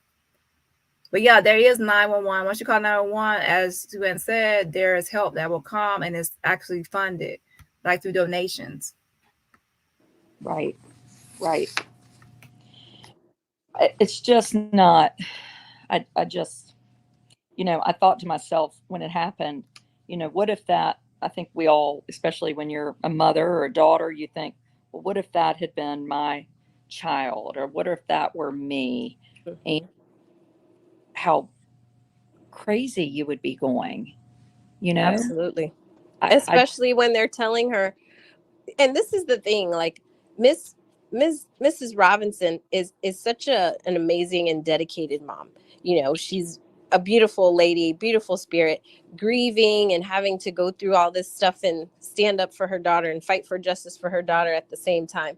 But she's getting calls from the travel mate saying she's not feeling well, she drank too much. That's a completely different conversation than, we beat your daughter. Right. Her neck is broken, and there's a doctor here trying to treat her. You know what I mean? If you get a call, and I have 2 daughters, if somebody calls me and is saying, hey, one of your daughters is overindulging, which they can't because they're too small, I'm going to be like, figure it out, get her, take her to the hospital, do what needs to be done. So it's a different. And yeah, that's anybody. Like, if someone says your loved one needs emergency help, you're going to be like, okay, get it. You're not going to worry about money or costs or anything like that. I mean, you're just going to want to get them help. You'll straighten all that other stuff out after the person gets help. At that time, when they're needing help, nothing materialistic, money, anything will actually stop you from helping that person. And as we saw later on, Winter ended up calling 911 and it was free. Shout out to Ashton Lee for the $10 super sticker. So shout out to Ashton Lee for the super sticker. Yes, Hunty. Yes, I appreciate the love today, y'all. And we're almost done. Make sure everyone else supports the channel by just hitting the like button. Thing when Salamandra's sitting in her living room on November 16th and finding out with all of us, no, your daughter was actually attacked and savagely beaten while people stood around and laughed while she was naked. And you have to see that image. Right. And find out for the first time, oh, the people who came inside of my home and offered me condolences and brought my daughter's effects are liars and killers, possibly. Yeah. And if they're going to do that to her, who else would they do it to? I mean, let's be honest. Like I think if somebody is doing that, what would you say? What do we need to do? What could I do tomorrow that would be helpful? We need to continue calling the State Department and telling them they need to prioritize this case. We're demanding a high level of diplomatic intervention. The chair of international affairs also needs to be involved. The Department of Justice. The issue right now is there is a bubble. And this is really, as I was stating earlier, this is a people's movement. The people have really been the ones who have moved the case for the family because, as you pointed out initially, there was no national coverage of the case at all, and it wanes. And so in order to keep the pressure, power concedes nothing without demand, which is what my law partner always says. And it's true. And that's why the work of the people in keeping that pressure on the State Department, Department of Justice, as well as the chair of the International Affairs Committee, which is Menendez, all that pressure has to be exerted by as many people as possible, saying, we demand that you prioritize Shanquella Robinson's case. We demand that there's a high level of diplomatic intervention. We're demanding that her case be prioritized. And that every day that passes, the case gets colder and colder. So it has to be prioritized. There's a sense of urgency until there's an announcement. Okay, here's the federal filing for the extradition, or we've asked for concurrent jurisdiction and we have XYZ people in custody. Right. It almost seems like we need like Barack Obama or somebody to say she matters, because I was thinking about him, like if this had been one of his daughters, it wouldn't be going like this. Right. Like it would have been taken care of. And that's unfortunate.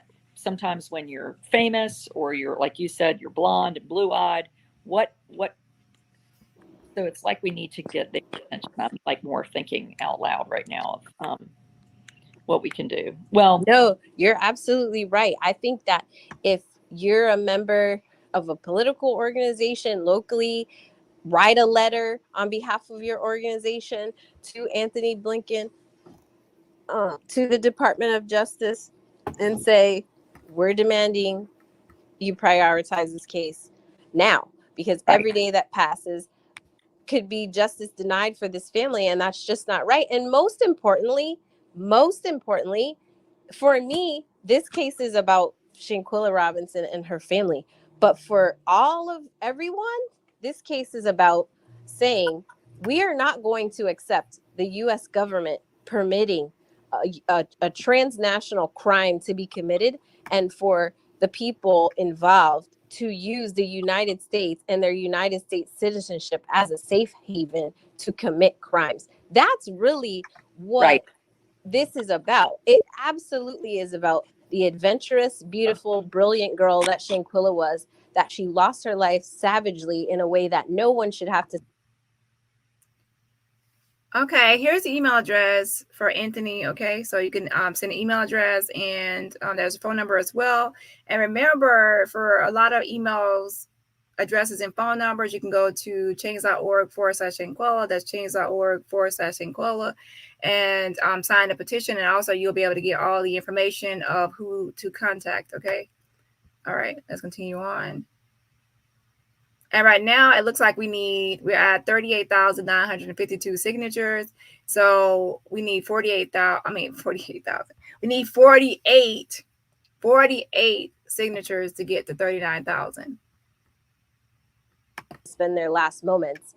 But at the very, very tail end of that, this affects all of us who go on vacation, which is everyone. It could be any one of us that are affected like this. And so that's why there's so much urgency.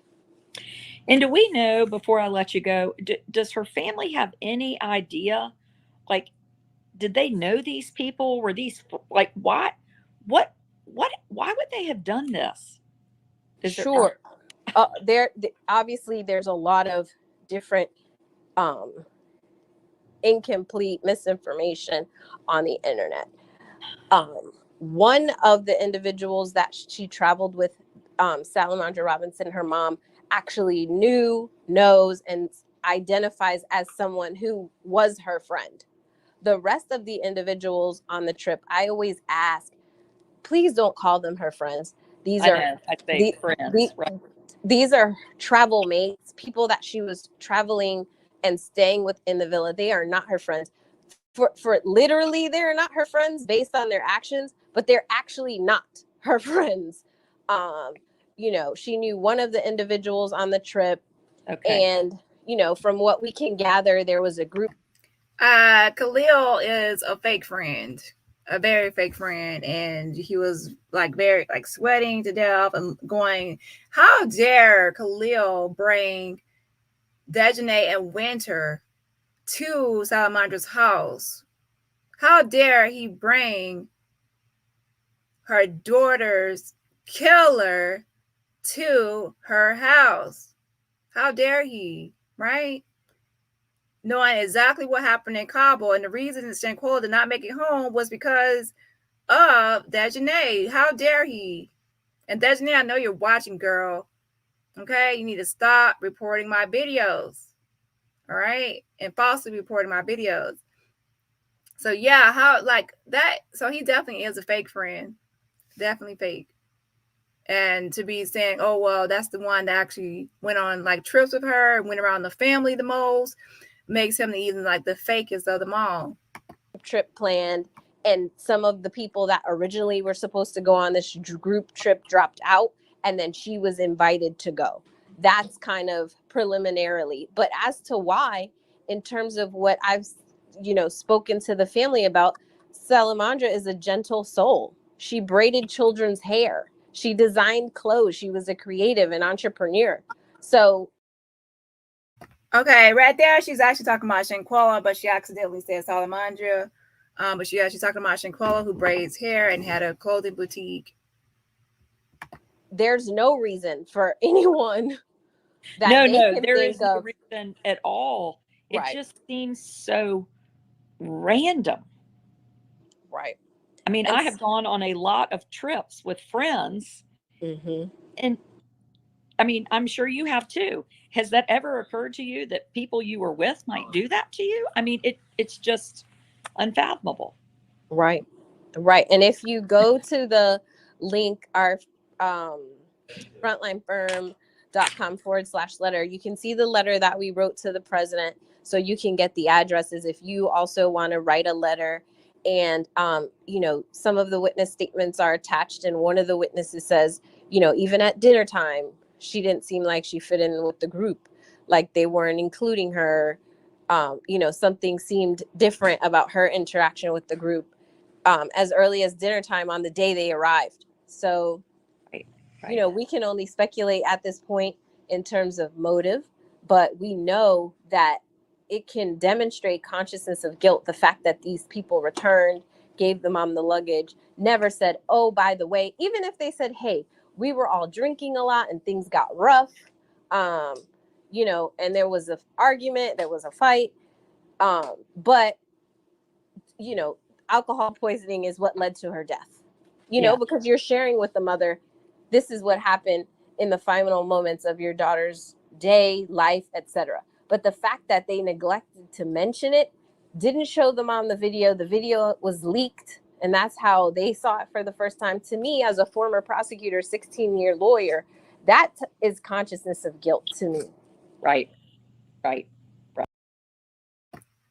Yeah, if there was nothing to hide and nothing wrong with what happened in Cabo, then why omit that information? That's why some will be charged with cover up an omission or accessory after the fact or before the fact or aiding and abetting, is because they knew that mentioning a brutal attack and mentioning her being brutally attacked will actually lead people to know like what really happened in Cabo, and she was violently attacked, right? That's why they covered it up.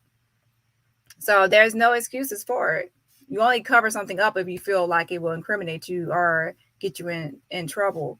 And they already knew that. They called the concierge and told him the truth, that she was brutally attacked, that the concierge would have sent out the police and security instead of the doctor. You actually think they would actually send out a doctor to a villa where someone was just brutally attacked without first calling security? There's security in the area. I posted a video, the link to the concierge statement. There's security in the area. It's like a homeowners association in the area. There's security.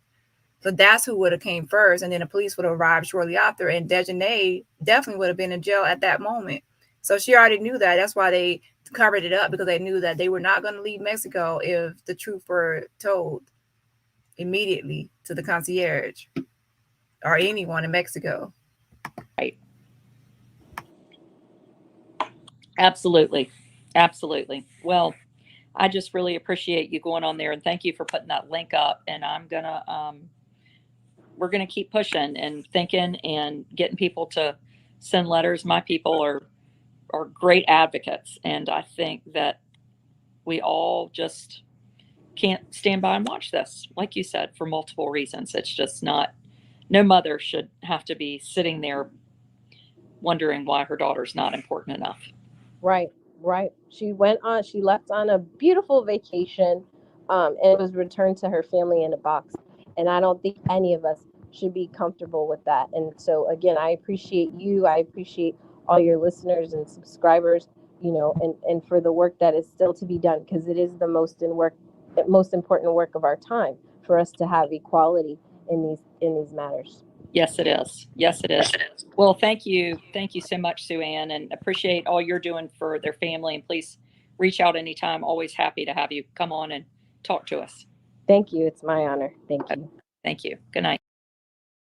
Okay, so let's go ahead and get into Daejhanae, and then that will end this live. And okay, so let me go ahead and post a link to this channel again, The Educated Debutante. That's the interview that Sue Ann went on as well. So if you actually are interested in that channel, I'm going to post a link to that channel, because I like to make sure I give credit and tell people where they can find whoever I'm discussing. That's the link to her channel. And let me check one more. Let me go ahead and upload this. Wait 1 second.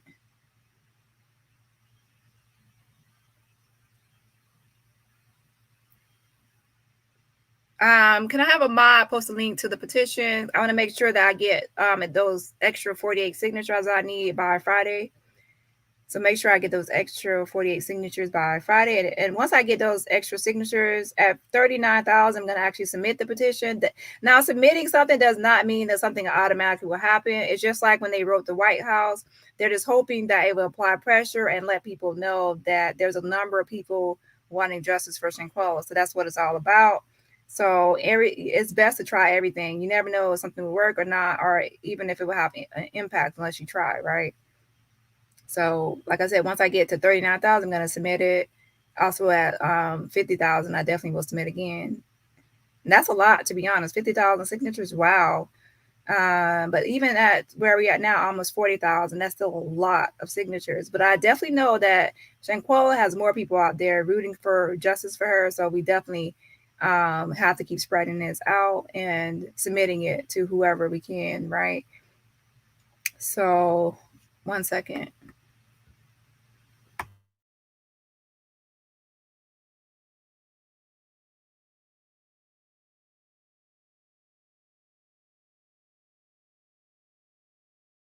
Okay, right now we are currently at, thank you, Bella, for posting. Right now we're currently at 362 likes. Like, so that means I have like 121 people watching me without actually hitting the like button. Like, okay. So I didn't know I had that many enemies. Like, I'm loved more than hated, right? So some people need to hit the like button. There are Avengers out there that's watching me, are Bush babies that are Avengers, are supporting my channel. Hit that like button. I know it ain't 100 and something enemies or haters watching. Who knows? They might be.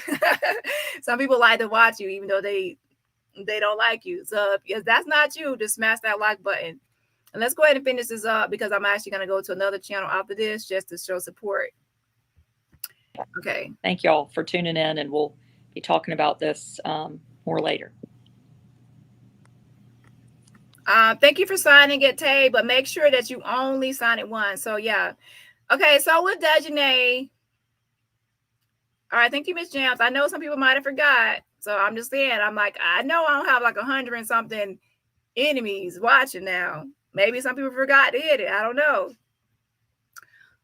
But you never know. These on the internet. Okay, so pretty much with Daejhanae, let me explain something really quickly because I know some things can be very boring when it comes to YouTube policies and guidelines. But pretty much how it works is on YouTube, if someone is posting your name or other identifiers, you can report them like through a privacy complaint. You said they're violating your privacy. However, through YouTube guidelines, if someone is posting your information, such as your first and last name, and you are a part of a news story, or it's like newsworthy, you're a public figure, or you're in the media spotlight, then that does not count. Think about it. Like, imagine if Nicki Minaj were to come on YouTube right now. Wait 1 second. Hold that thought. Wait.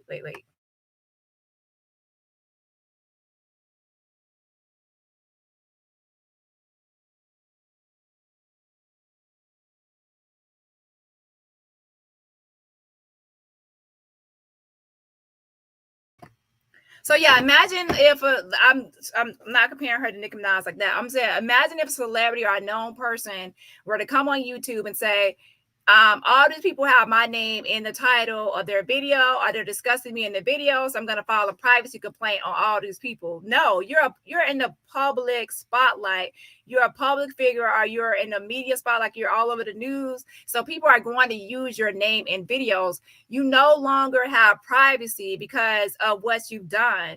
And it's so weird for Daejhanae. Yeah, Daejhanae, it's weird for you to come on YouTube expecting privacy and filing any types of complaints on my videos against you, or talking about you, or discussing you, when you are now a public person because of what you've done to Shanquella Robinson. You're all over the news. It's international. So you no longer have an expectation of privacy. Read the YouTube guidelines. I have to actually bring it up for you.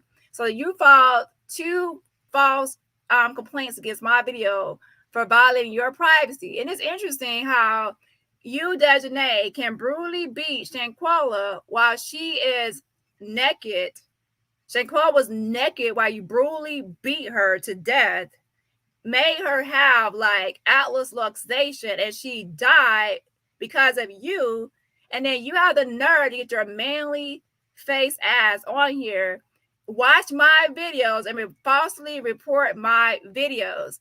You didn't care about Shanquella's life. You didn't care about her privacy. You didn't care anything about Shanquella, but you care about me using your name in the video when there's countless news articles. There's Fox News, ABC, CBS, NBC, all these alphabetical things, like networks all over the place. Times Magazine, Yahoo, every social, all over. So I'm wondering, like, am I the only one that had videos reported?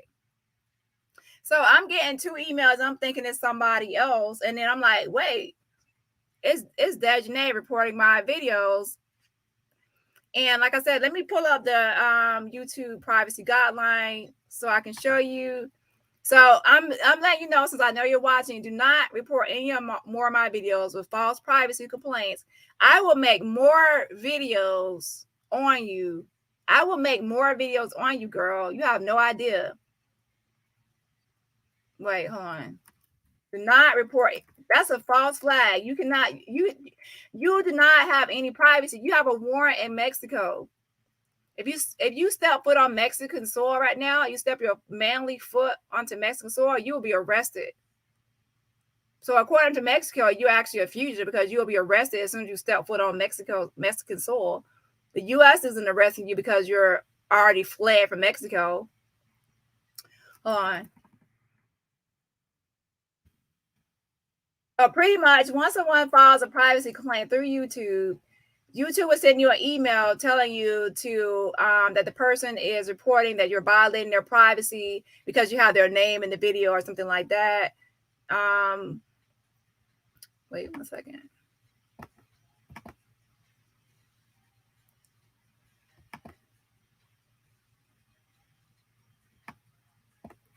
Let me zoom in.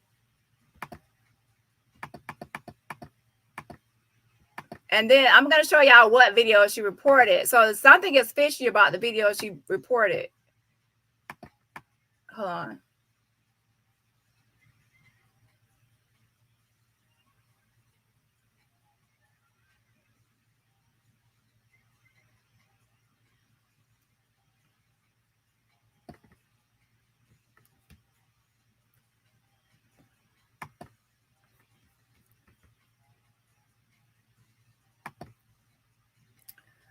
Okay, so it says right here for a video to be removed, because she's trying to get my videos taken down or removed, right?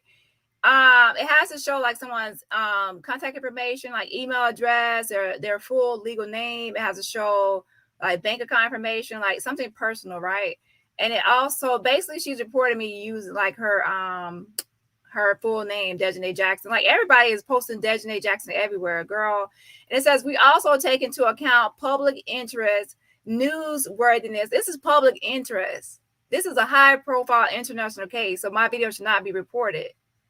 Newsworthiness, consent, and whether the information is otherwise publicly available. And you posted this information to LinkedIn.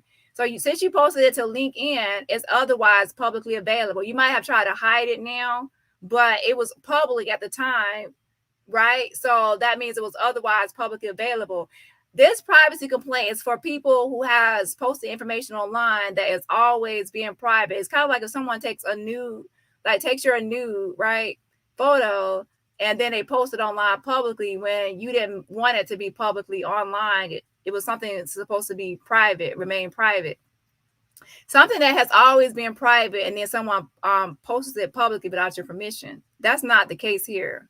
Okay, this is me reporting on something that's news, and she's in a high profile case. Again, think about all the videos of Daejhanae Jackson. So am I the only YouTuber that got reports or what?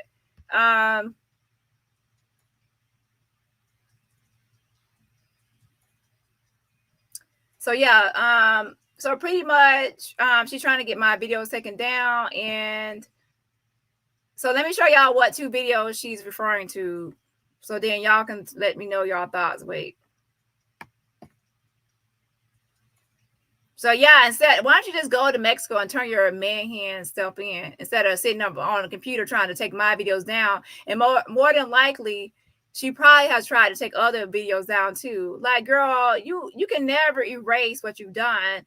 I hate when people do that. They're trying to go online and erase all videos and trying to get all news articles and videos down because you're like trying to protect your name and your image. Girl, you are done for. You are going to jail. It's just taking the FBI a long time to investigate and do what they have to do, but don't think that you got away with it. Bruce Redman was free for like a year and a half. He was free for 7 months before he was arrested on a provisional arrest, and then he was eventually extradited like a year and a half later. So your man ass will be in jail soon. And trying to report my videos, if they actually got taken down, I would just put it right back. And everybody has watched the videos anyway. Like some of those videos have been watched over 20,000 times. So it's already out there. So like, girl, stop reporting my videos. And it's a false report. And we will see how YouTube handles this, but they should not take my video down because it's not true that it's violation of your privacy. Anyone can Google your name and it will pop up on thousands of blogs, videos, and everywhere. Your name has now become, you're now like a public figure in a negative way. So let's get back to it. So I pretty much had 2 emails from YouTube. I did, and as you can see, it says this is notify you that we have received a privacy complaint, and then it gives the video link, and it also will tell you like what's timestamp, like what part of the video. So hold on.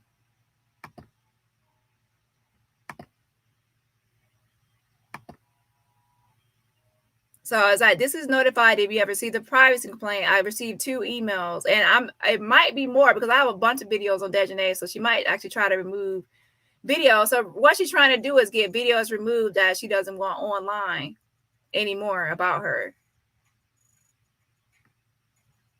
Hold on.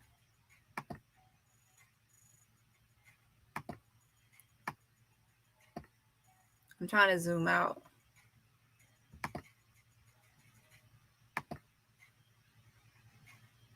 And then here's a second video link right here. So there's 2 videos. And I'm going to show you what video she wants down, because obviously you would want to know like what videos bother her the most of what she wants down. And I'll show you. And when I show you what 2 videos she wants removed from my channel, it's kind of sketchy or fishy and something we might need to revisit. So I'm going to go to both of these videos, and at the timestamp she reported. For this first video that ends in M, she wants to report timestamp 49 seconds to 9 minutes and 45 seconds. And for the second one, she wants to report timestamp 2 minutes and 32 seconds and 10 minutes and 16 seconds.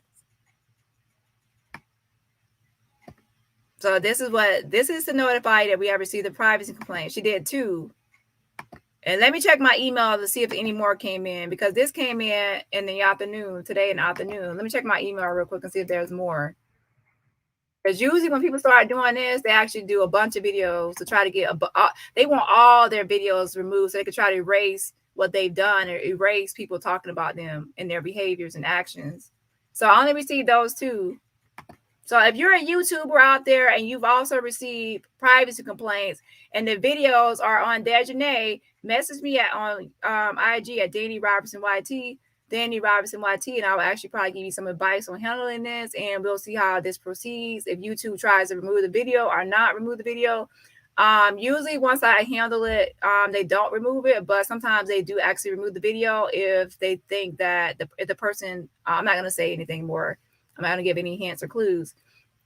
So we will see, but I'm definitely going to download the videos, and if something happens, I will re-upload the video, so it will still be on there. I would just probably block out a few things, and then that will be it. But YouTube should not do that because it's not a violation, because she's now a public figure, and everybody has her name all over YouTube, all over the media. It's everywhere, so it's definitely not a violation of privacy anymore. Okay. Yeah, it can be her attorney or it can be on someone on her behalf, but they definitely have to identify themselves, and actually sometimes they have to show ID, sometimes they don't. Whoever it is trying to clean up her image, though, and I don't like it, because how can you go on here and complain about your privacy when you brutally beat Shanquella while she was naked, didn't care about her? Like, girl, I don't care about your privacy. And in fact, I'm going to actually make more videos on you now, too. Okay, so let me show. Okay, I'm going to go ahead and show y'all what 2 videos, and then that'll be it, because this live has went on long enough.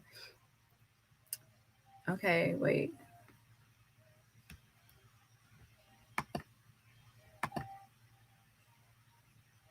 Okay, this is the one ending in KM. So the one ending in KM, let me see the timestamp again. So this video she wants removed. Wait. So Daejhanae wants the one ending in KM removed from 49 seconds to 9 minutes. Wait. Okay, that's this video right here. So you can't see it. Wait. So she wants this one removed. And the name of the video is called Shanquella Robinson's Fake Friends, Daejhanae Jackson and Winter Donovan in High School Picture. So she wants this removed. And let me see the timestamp again. I keep forgetting. So 49 seconds through 9 minutes. So let's see what was playing in the video from 49 seconds to 9 minutes.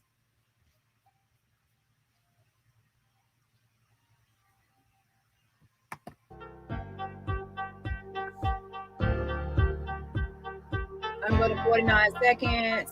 Make sure that you're signing and sharing. Okay, the only thing I'm playing from 49 seconds to 9 minutes is, guess what?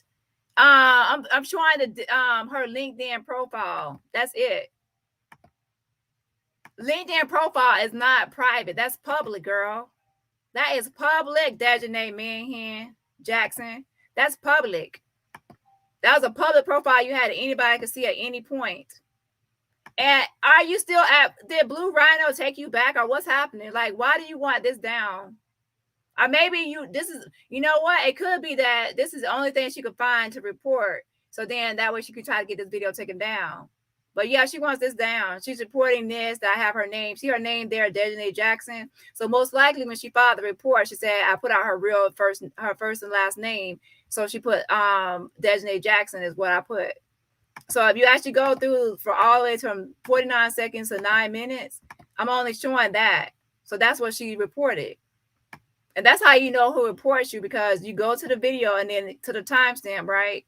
And it will show you like what's being reported. And the only thing I have there from 49 seconds to 9 minutes is her. So she's trying to get this video taken down. So number one, you best not be back at the Blue Rhino. Number two, maybe you want this whole video taken down, and this is the only thing you can find to report, so that you're hoping that it gets taken down by accident by YouTube, because sometimes YouTube does not do their job. They do not investigate. And I told they need to look into her and see that she's a public figure. I'll handle it and see what I come up with. But either way it goes, if y'all see the video back up, I'm gonna probably like see her name right here. I could block out that name. I could block out her last name and then still have Daejhanae. Girl, even if I took blocked out Jackson and still had Daejhanae, everyone would still know who this is. I mean, come on. Even though I blocked out your picture and then Jackson, people will still know who I'm talking about. Like, it's not going to change anything. Like, girl. And by now, Blue Rhino said they already fired you. You're just trying to get this video down because of other contents. Because I called you a fake friend, which you are, a murderer, posted your ugly picture from high school, and you've been ugly all your life. You never had a glow up. That's not my problem. You look like a man. That's why people all these things about a man beat Shanquella, because you look like a man. Look at you, like a fucking gremlin. Very, very ugly. Stay off my videos. Stay off my videos. I will hurt your feelings. I will hurt your feelings. Now let's see. So yeah, so let's go to the other video and I'm gonna show you. Wait, so let's go to the other one. That's the one in the KM. So let me show you what was at the other timestamp.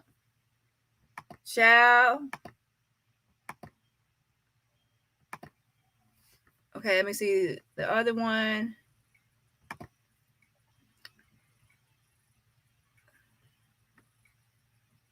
Okay, that's the one in KM.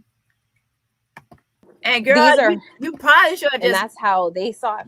No one will even know that you're watching if you didn't do this. Now we know for certain that you're all over these videos. Before it was just a guess because I felt like you were watching based on certain things being taken down. But now you have clarified. You should have just hit out.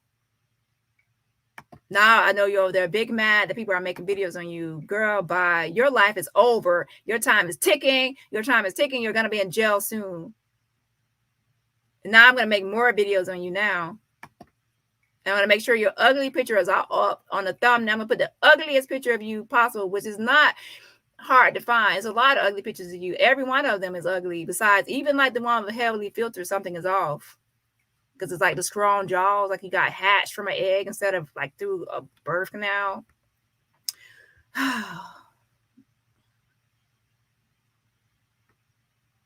And yeah, the big old feet, like the hooves, like horse's hooves, and like the hind legs, like everything is about a lot of creaturous things about you, girl. Anywho, so the other one is RKO. So let me see that video, and I gotta get off here, y'all. Ciao, hold on.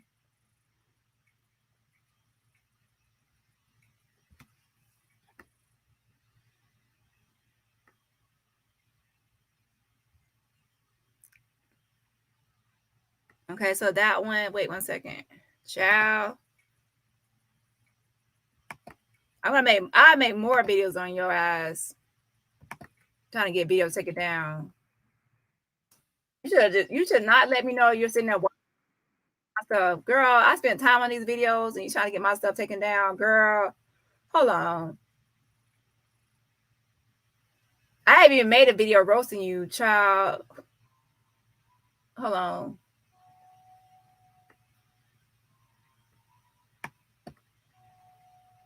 So this is the other video. Okay, the next one is this video right here. It says, hold up, does Daejhanae Jackson still have a job at Blue Rhino? So like both of the videos are about Blue Rhino. So that's why I'm like, why both are about Blue Rhino? But it also could be, I'm not even showing y'all. Y'all don't even see it. Hold on.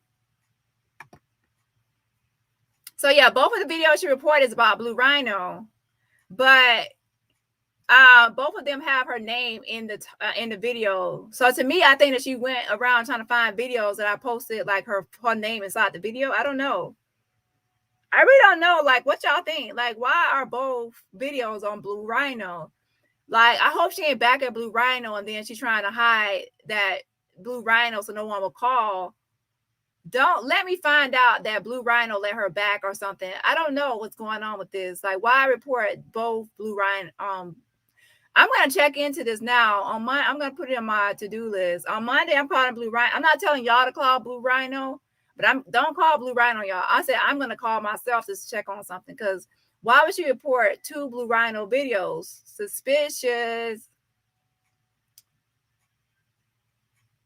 Why would she report? I'm curious. This is actually raising a red flag for you to be trying to take down 2 Blue Rhino videos. But I also have other Blue Rhino videos. I'm going to look into this now. Your best bet was, you know what? Everybody had moved on from Blue Rhino. Once they said you were fired, we moved on. But now, this is suspicious now. Oh, you're trying to get these 2 videos down. Why? I have a lot of Daejhanae Jackson videos, but maybe this is only 2 with your name in the video. I don't know what's going on, but now you have my attention now, and I'm going to look into this. And your best bet was just to let me continue on. I was actually moving on to other parts of the case. Yeah, I was moving on to other parts of the case. But now you have my attention back on you and what's going on with you wanting these videos removed. Yeah, something is suspicious. Yeah. All right, y'all. That's about it. You hit the like button on y'all way out. And I'm definitely going to be looking into this because it's 2 Blue Rhino videos that she wants removed from my channel. And I also need to look at my other videos to see, too, like any differences. Girl, I'm actually going to be looking into this more now. So let me read some of your comments and I'm out. And yeah, so I will see y'all later. Thanks to mods for helping out for this long live. I know it's long. Ciao.